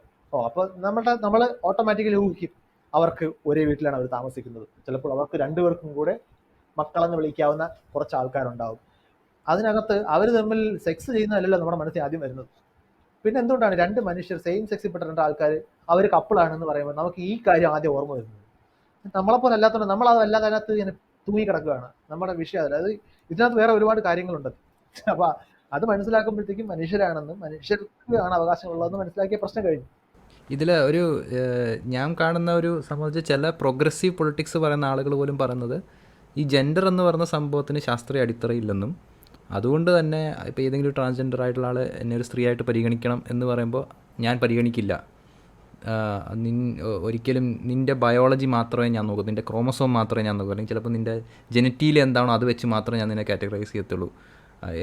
നിൻ്റെ വിശ്വാസങ്ങൾ എന്നിൽ അടിച്ചേൽപ്പിക്കുകയാണ്, ഇതെൻ്റെ ഫ്രീഡം ഓഫ് ഇതിൻ്റെ ഭാഗമാണ് എന്നൊക്കെ പറഞ്ഞ് നിലപാടെടുക്കുന്ന ഈവൻ പ്രോഗ്രസീവ് പൊളിറ്റിക്സ് പറയുന്ന ആളുകളുണ്ട്. അപ്പോൾ അതിനോടൊക്കെ എങ്ങനെയാണ് നമുക്ക് അതിനോട് ടാലി ചെയ്യുക? ഇതൊരു പ്രോഗ്രസീവ് പൊളിറ്റിക്സ് ആണ്. വൈശാന്തമ്മയുടെ ഒപ്പീനിയൻ എന്താണിത്? ഈ പ്രോഗ്രസീവ് പൊളിറ്റിക്സ് പറയുന്ന ആളുകളെന്ന് പറയുന്ന വാക്കിൽ ഒരു കുഴപ്പമുള്ളത്, ആളുകളാണോ പൊളിറ്റിക്സ് ആണോ പ്രോഗ്രസീവ് എന്നുള്ളതാണ് ക്വസ്റ്റ്യൻ. ആളുകൾ ഒരിക്കലും പ്രോഗ്രസീവ് ആവില്ല, പൊളിറ്റിക്സ് ആണ് പ്രോഗ്രസീവ് ആവുന്നത്. അതായത് എൻ്റെ നിലപാടുകളാണ് പ്രോഗ്രസീവ് ആണോ കൺസർവേറ്റീവ് ആണോ എന്നൊക്കെ പറയാൻ മതി. ഞാൻ അങ്ങനെ കൺസർവേറ്റീവ് ആണോ പ്രോഗ്രസീവ് ആണോ എന്ന് ചോദിക്കുന്നതിൽ അർത്ഥമില്ല. കാരണം എൻ്റെ ഒരു സ്ഥലത്തെ നിലപാട് ചിലപ്പോൾ പ്രോഗ്രസീവ് ആയിരിക്കും, വേറൊരു സ്ഥലത്തെ നിലപാട് കൺസർവേറ്റീവ് ആയിരിക്കും. അത് ഞാൻ എങ്ങനെ കണ്ടീഷൻ ചെയ്യപ്പെട്ടിരിക്കുന്നു, ഞാൻ എന്തൊക്കെയാണ് ഈ നാട്ടിൽ നടക്കണമെന്ന് ആവശ്യപ്പെടുന്നത്. ഇപ്പം നിങ്ങൾ നോക്കിക്കഴിഞ്ഞാൽ എന്നെക്കാളും പൈസ ഉള്ള ആൾക്കാർ ആലോചിക്കുമ്പോഴത്തേക്ക് എനിക്ക് ഇക്വാലിറ്റി വേണമെന്ന് ആഗ്രഹം. പക്ഷേ എന്നെക്കാളും ദരിദ്ര ആൾക്കാരുടെ അടുത്ത് കമ്പയർ ചെയ്യുമ്പോഴത്തേക്ക് എനിക്ക് ഇക്വാലിറ്റി വേണ്ട, കാരണം അതെനിക്ക് നഷ്ടക്കച്ചവടം. അപ്പം മനുഷ്യർ ബേസിക്കലി അവനവൻ്റെ ഗുഡ്നെസ് ആണല്ലോ, അതാണല്ലോ സ്വാഭാവികം. ബാക്കി നമുക്ക് ദോഷം വരുന്ന കാര്യങ്ങൾക്ക് വേണ്ടി നമ്മൾ വാദിക്കണമെങ്കിൽ വലിയ ബുദ്ധിമുട്ടാണ്. അങ്ങനെ വാദിക്കുന്നവർ ഒന്നിൽ അവരുടേതായ രീതിയിൽ അത്ര സ്ട്രോങ് കൺവിക്ഷനിൽ എത്തിച്ചേർന്ന ശേഷമാണ്, അല്ലെങ്കിൽ അത് മിക്കവാറും വെറുതെ വാദിക്കുന്നതാണ്, വാദത്തിന്റെ സുഖം കൊണ്ടാണ്. ഞാൻ പറഞ്ഞത്, ഞാൻ ആളുകൾ അങ്ങനെ കോൺട്രാക്റ്റ് ആയിട്ടുള്ള അഭിപ്രായം പറയുന്നതിൽ തീരെ സർപ്രൈസ്ഡ് ആവാത്ത ആളാണ്. കാരണം എൻ്റെ ഒരു കാഴ്ചപ്പാട്, മനുഷ്യരല്ല പ്രോഗ്രസീവ്, അവരുടെ നിലപാടുകൾ മാത്രം നമ്മൾ നോക്കിയാൽ മതി. അത് തന്നെയാണ് കാര്യം. അപ്പം ഒരാള് ഇപ്പം പുകവലിക്കുന്ന ഒരാൾ പറയാണ് പുകവലി ആരോഗ്യത്തിന് ഹാനികരമാണ്. അയാൾ പുകവലിക്കുന്നതുകൊണ്ട് ആ സ്റ്റേറ്റ്മെന്റ് തെറ്റാവും. നമ്മൾ സ്റ്റേറ്റ്മെന്റ് നോക്കിയാൽ മതി. ആ സ്റ്റേറ്റ്മെന്റിന് പറയുന്നതിന് അയാളുടെ ന്യായം എന്താണ്? അത് പുകവലിക്കുന്നവരിൽ ക്യാൻസറിന്റെ പ്രിവലൻസ് കൂടുതലാണെന്നുള്ള സ്റ്റാറ്റിസ്റ്റിക്കൽ സ്റ്റഡിയാണോ, അല്ലെങ്കിൽ പുകവലിയിലെ കാർസിനോജൻ ആയിട്ടുള്ള കെമിക്കൽ നിക്കോട്ടിൻ ക്യാൻസർ എന്ന് പറയുന്ന ഒരു രോഗാവസ്ഥ ശരീരത്തിൽ ഉണ്ടാകുന്ന എങ്ങനെയെന്നുള്ള ബയോളജിക്കൽ മെക്കാനിസം ആണോ? അങ്ങനെ പല രീതിയിൽ കൺവിൻസ്ഡ് ആകാവുന്ന ഒരു കാരണമാണല്ലോ. അതെടുത്താൽ മതി. അയാൾ പുകവലിക്കുന്നുണ്ട്, അയാളുടെ സ്റ്റേറ്റ്മെന്റ് നമുക്ക് കളയേണ്ട കാര്യം. മഹാത്മാഗാന്ധിയാണ് എൻ്റെ ജീവിതമാണ് എൻ്റെ സന്ദേശം എന്ന് പറഞ്ഞത്. ഞാൻ നിൽക്കുന്ന നിലപാടുകൾ സയന്റിഫിക് ആയിട്ട് ചിന്തിക്കണമെന്ന് ആഗ്രഹിക്കുന്ന ഒരാളെന്ന നിലയിൽ എൻ്റെ ജീവിതമല്ല എൻ്റെ സന്ദേശം എന്നുള്ളതാണ്. Fact should lead the message that you need to take home. അല്ല, അപ്പം അതിലുള്ള ഉത്തരം എന്താണ്? ഈ ഞാൻ സ്ത്രീ ആയിട്ട് അന്ന് ഐഡൻറ്റിഫൈ ചെയ്യുമ്പം ഞാൻ അംഗീകരിക്കില്ല എന്ന് പറയുന്നത് പ്രോഗ്രസീവായിട്ടാണോ ശാന്തമ്മി കാണുന്നത്? അതായത് ഒന്ന്, ഞാൻ ഒരാളെ ആണെന്ന് പെണ്ണെന്ന് അംഗീകരിക്കേണ്ട ആവശ്യം അയാൾക്കുണ്ടോ എന്നുള്ളതാണ് ഒരു ക്വസ്റ്റ്യൻ. ഇപ്പൊ ഞാനൊരു ഹെറ്ററോസെക്ഷൽ ആയിട്ടുള്ള ആളാണെന്ന് കരുതിക്കോളൂ. എനിക്ക് പാർട്ട്ണർഷിപ്പ് അല്ലെങ്കിൽ മേറ്റിംഗ് പാർട്ട്ണർഷിപ്പ് ഉണ്ടാക്കാൻ എൻ്റെ ഓപ്പോസിറ്റ് സെക്സ് ഉള്ള ആളുകളടുത്താണ് എൻ്റെ ഓറിയന്റേഷൻ നിൽക്കുന്നത്. ഞാൻ ഒരാളെ വിവാഹം അല്ലെങ്കിൽ ഇങ്ങനെ എൻ്റെ മെയ്റ്റ് ആക്കാൻ തീരുമാനിക്കുകയാണ്, ആഗ്രഹിക്കുകയാണ്. അയാൾ സ്ത്രീയാണോ പുരുഷനാണോ എന്നുള്ളത് എൻ്റെ വിഷയമാണ്. ഞാൻ ഒരാളെ കണ്ട് താല്പര്യം തോന്നി, പക്ഷെ അയാൾ പറയുകയാണ് ഞാൻ മനസ്സുകൊണ്ട് പുരുഷനാണ്. ഓക്കെ, ഞാൻ അയാളെ സ്ത്രീയാക്കിയിട്ട് എൻ്റെ താല്പര്യം നടപ്പിലാക്കണോ, അതോ അയാൾ പുരുഷനാണെന്നുള്ളതുകൊണ്ട് ഞാൻ എൻ്റെ താല്പര്യം മാറ്റണോ? ഇതാണ് ക്വസ്റ്റ്യൻ. ഞാൻ ഇതുവരെ പറഞ്ഞ എൻ്റെ പൊളിറ്റിക്സ് വെച്ചാണെങ്കിൽ എൻ്റെ നിലപാട് രണ്ടാമത്തേതാകണം. അയാൾ സ്വയം പുരുഷനെന്നാണ് കരുതുന്നത്. അങ്ങനെയാണെന്നുണ്ടെങ്കിൽ എനിക്ക് പുരുഷനോട് അങ്ങനെ ഒരു മേറ്റിംഗ് പാർട്ട്ണർഷിപ്പ് ഉണ്ടാക്കാൻ പറ്റില്ല. സോ ഞാൻ മാറുന്നു. മറിച്ച് ഇല്ല, നീ അങ്ങനെ സ്വയം അങ്ങനെ പറയാൻ പറ്റും, എനിക്ക് നിന്റെ ജെനിറ്റാലിയെ മാത്രമേ നോക്കാൻ പറ്റൂ. What kind of N argument is that? അങ്ങനെ ഒരു ആർഗ്യുമെന്റിനോട് റോളില്ല ലോകത്ത്. ഇപ്പൊ ഞാനും അയാളും തമ്മിലൊരു ഫിനാൻഷ്യൽ ഡീൽ ഉണ്ടാവുകയാണ്. അയാൾ ആണെങ്കിൽ പെണ്ണാണെങ്കിൽ എനിക്കെന്ത്? കാരണം ഇവിടുത്തെ ഒരു ഡീലിലും അത് റെലവെന്റ് അല്ലല്ലോ. അത് അയാളുടെ ഐഡന്റിറ്റിയുടെ മാത്രം ഭാഗമാണ്. ഇതിപ്പോൾ വരുന്നത് ഈ കൺഫ്യൂഷൻസ് വരുന്നത് പ്രോണൗൺസിലാണ്. ഇപ്പം എടാ എടി എന്നൊക്കെ വിളിക്കുമ്പോഴേ, അപ്പോൾ അയാൾ പറയാറുണ്ട് എന്നെ എടാന്ന് വിളിക്കരുത്, ഞാൻ എടാ എന്നുള്ള പ്രോണൗണിൽ കംഫർട്ടബിൾ. അതില്ല, അയാളെ എടാ എന്ന് വിളിക്കുന്നതിലാണ് കംഫർട്ടബിൾ എങ്കിൽ ഈ എടി എന്ന് വിളിക്കുന്നതിലൂടെ ഞാൻ എന്താണ് നേടുന്നത്? എനിക്ക് അയാളുടെ മുകളിൽ ഒരു ഡോമിനൻസ് സ്ഥാപിച്ചെടുക്കുന്ന ഒരു പ്ലഷർ അല്ല എനിക്ക് കിട്ടുമായിരിക്കും. ആ പ്ലഷർ നിങ്ങൾക്ക് ഉണ്ടെങ്കിൽ നിങ്ങൾക്ക് ആസ്വദിക്കാം. ഞാൻ ആ പ്ലഷർ ആസ്വദിക്കുന്ന ആളല്ല. അയാളെ എടാ എന്ന് വിളിക്കുന്നത് പ്രിഫർ ചെയ്യുന്നുണ്ടെങ്കിൽ അയാളെ ഞാൻ എടാന്ന് വിളിക്കുന്നതാണ് എനിക്ക് സൗകര്യമാണ്. എനിക്കിപ്പോൾ എടാന്ന് വിളിക്കുന്നതും എടിന്ന് വിളിക്കുന്നതും ഒരുപോലെയാണ്. അയാൾക്ക് അതാണ് കംഫർട്ടബിൾ എങ്കിൽ എനിക്ക് ഒരുപോലെ ഇരിക്കുന്ന രണ്ടെണ്ണത്തിൽ ഞാൻ അയാൾക്ക് കംഫർട്ടബിൾ ഉള്ള ചൂസ് ചെയ്യും. നേരെ മറിച്ച് അയാളെ തിരിച്ച് മാറ്റി വിളിക്കുന്നതുകൊണ്ട് എനിക്ക് എന്ത് സുഖം കിട്ടാൻ? പേഴ്സണലി എനിക്ക് ഒരു സുഖമൊന്നും കിട്ടുന്ന ഒരാളല്ല. അങ്ങനെ കിട്ടുന്നവരുണ്ടെന്നുണ്ടെങ്കിൽ അത് വേറെ പ്രശ്നമാണ്. Okay, thank you for clear. അത് അപ്പം എന്നാൽ നമുക്ക് ലാസ്റ്റ് ക്വസ്റ്റിനിലേക്ക് ആക്കാം. ഇത് കോൺട്രവേഴ്സി ഓഫ് ദി വീക്കാണ്. അതായത് ഇപ്പം ഫേസ്ബുക്കിലും സോഷ്യൽ മീഡിയയിലൊക്കെ ഭയങ്കരമായിട്ട് ചർച്ച ചെയ്യുന്ന സംഭവമാണ്. ഒരു ഫേമസ് നിരീശ്വരവാദി അല്ലെങ്കിൽ സ്വതന്ത്ര ചിന്തകൻ മതചിഹ്നങ്ങളും മതച്ചടങ്ങുകളും വഴി കല്യാണം കഴിച്ചു. അദ്ദേഹത്തിൻ്റെ ഫോട്ടോ ഒക്കെ ഷെയർ ചെയ്യപ്പെട്ടു. അതിനുശേഷം ഭയങ്കരമായിട്ടുള്ള അടിയാണ്. പല ആളുകൾ പറഞ്ഞൊരു യുക്തിവാദി ഒരിക്കലും ഇത് ചെയ്യാൻ പാടില്ലായിരുന്നു, അല്ലെങ്കിൽ ചിലർ പറഞ്ഞ് അത് ചെയ്തു പോകും, സാമ്പത്തികമായിട്ടും സാമൂഹികമായിട്ടൊക്കെ നമ്മൾ ഇത്തരം ബന്ധങ്ങളുണ്ട്, ഒരു വിട്ടുവീഴ്ചയ്ക്ക് വേണ്ടി ചെയ്യാൻ പറ്റും. ചിലർ പറഞ്ഞത് ഹിപ്പോക്രസിയാണ്, ഇത് നിങ്ങൾ പറ്റിക്കുകയാണ്, നിങ്ങളുടെ നാസ്തികതയ്ക്കൊക്കെ ഇത്ര വിലയുള്ളോ, വാക്കൊന്ന് പ്രവൃത്തിയൊന്ന്. അപ്പോൾ ഇതിൽ വൈശാഖൻ തമ്മിൽ എങ്ങനെ കാണണം? ലൈക്ക് ഇപ്പോൾ ഒരു നാസ്തികൻ, ഒരു പ്രചാരകൻ, ഈ പ്രചാരകൻ തന്നെ എടുത്തു, ഒരു നാസ്തിക പ്രചാരകൻ അങ്ങനെ മതചിഹ്നങ്ങളാൽ കല്യാണം കഴിച്ചു. അപ്പം വൈശാഖൻ തമ്മിയുടെ ഒപ്പീനിയൻ എന്താ അതിൽ? എൻ്റെ ഒപ്പീനിയൻ അതിനകത്ത് കുറച്ച് വേഗാണ്. Vague in the sense, vague എന്ന് പറയുന്നതിനേക്കാൾ കുറച്ചുകൂടെ നല്ലത് അത് സിറ്റുവേഷൻ അനുസരിച്ച് ഡിഫറെൻ്റ് ആവുന്നതാണ്. കാരണം ഞാനത് വിശദമാക്കാം. ഇപ്പോൾ ഞാൻ നേരത്തെ പറഞ്ഞ എക്സാമ്പിൾ ഇവിടെ റെലവൻ്റ് ആണ്. അതായത് സിഗരറ്റ് വലിച്ചുകൊണ്ടിരിക്കുന്ന ഒരാൾ, സിഗരറ്റ് വലി ആരോഗ്യത്തിന് ഹാനികരമാണ് എന്ന് പറഞ്ഞാൽ അയാൾ സിഗരറ്റ് വലിച്ചുകൊണ്ടിരിക്കുന്നുള്ളത് അവിടെ റിലവൻ്റ് അല്ല. കാരണം നമ്മൾ അതിനകത്തുള്ള സ്റ്റേറ്റ്മെൻറ്റിൻ്റെ മെറിറ്റ് നോക്കിയാൽ മതി, അതിന് എവിഡൻസ് ഉണ്ടോ. മദ്യപാനിയായ ഒരാൾ മദ്യപാനത്തിൻ്റെ ദോഷം പറയുന്നത് അത് തന്നെയാണ്. വേണമെങ്കിൽ ഈ സിഗരറ്റ് വലിച്ചുകൊണ്ടിരിക്കുന്ന ഒരാൾ വേറൊരാൾ സിഗരറ്റ് വലിക്കുന്നു, അത് ആരോഗ്യത്തിന് ഹാനികരമാണ് എന്ന് പറഞ്ഞു, അല്ലെങ്കിൽ അത് വിടും, സിഗരറ്റ് വലിക്കുന്നത് തെറ്റാണ് എന്ന് പറഞ്ഞ അയാളെ കളിയാക്കുന്നു വിചാരിച്ചോളൂ. ഓക്കെ, അയാൾ സിഗരറ്റ് വലിക്കുന്നതിനെ നമുക്ക് തിരിച്ചും. പക്ഷെ ചെറിയൊരു വ്യത്യാസമാണ്. കളിയാക്കലും സ്റ്റേറ്റ്മെന്റ് പറയുന്നത് വേറെ വേറെ കാര്യങ്ങൾ. കളിയാക്കുന്നതിന് അതൊരു മോറൽ ജഡ്ജ്മെന്റ് ഉണ്ട്. ട്രൂ ഓർ ഫാൾസ് പറയുന്നതും റൈറ്റ് ഓർ റോങ് പറയുന്നതും വ്യത്യാസമാണ്. ചിലപ്പോൾ നമുക്ക് രണ്ട് മലയാളത്തിൽ ശരിയും തെറ്റുമായിരിക്കും, പക്ഷേ ഇംഗ്ലീഷിൽ ട്രൂ ഓർ ഫാൾസ് വേറെയാണ്, റൈറ്റ് ഓർ റോങ് വേറെയാണ്. റൈറ്റ് ഓർ റോങ് ഒരു മോറൽ ജഡ്ജ്മെന്റ് ആണ്. ഓക്കെ, നമ്മളൊരാളെ മോറലി ജഡ്ജ് ചെയ്യുമ്പോൾ നമ്മളെ മോറലി ജഡ്ജ് ചെയ്യാനുള്ള വോയിസും നമ്മൾ അയാൾക്ക് കൊടുക്കും. അത് അയാൾ ഓൾറെഡി എടുക്കും. കാരണം മോറൽ ജഡ്ജ്മെന്റ് എപ്പോഴും ഒഫൻസീവ്. ഞാൻ എന്നെ വിമർശിക്കുന്നത് ഇഷ്ടപ്പെടില്ല. ആ ഇഷ്ടപ്പെടായികയുള്ളപ്പോഴും ഞാൻ ആ വിമർശനത്തിനെ എങ്ങനെ എടുക്കുന്നു എന്നുള്ളത് മാത്രമാണ് എൻ്റെ ക്വാളിറ്റി ആയിട്ട് ഞാൻ കാണുന്നത്. അത് വേറെ വിഷയം. ബേസിക്കലി സാധാരണ മനുഷ്യന് അയാളെ വിമർശിക്കുന്നത്, എനിക്ക് എന്നെ വിമർശിക്കുന്നത് ഇഷ്ടമാണെന്നൊക്കെ പറയാം, പക്ഷെ നമ്മൾ സ്വയം നമ്മുടെ മനസ്സിനോട് ചോദിക്കുക നമുക്ക് എത്രത്തോളം ഇഷ്ടപ്പെടുക. കാരണം അതങ്ങനെ നമുക്ക് നമ്മുടെ ഇമോഷൻസ് അങ്ങനെ അല്ല വർക്ക് ചെയ്യുന്നത്. We are feeling people with thinking. നമ്മുടെ സെക്കൻഡറി തോട്ടാണ് അയാൾ എൻ്റെ നല്ലതിന് വേണ്ടിയിട്ടാണല്ലോ വിമർശിച്ചത് എന്ന് എനിക്ക് തോന്നുന്നത്. നമ്മുടെ നാട്ടിൽ ആളുകൾ വിമർശിക്കുന്നത് നല്ലതിന് വേണ്ടി ആയിക്കൊള്ളണം എന്നുമില്ല.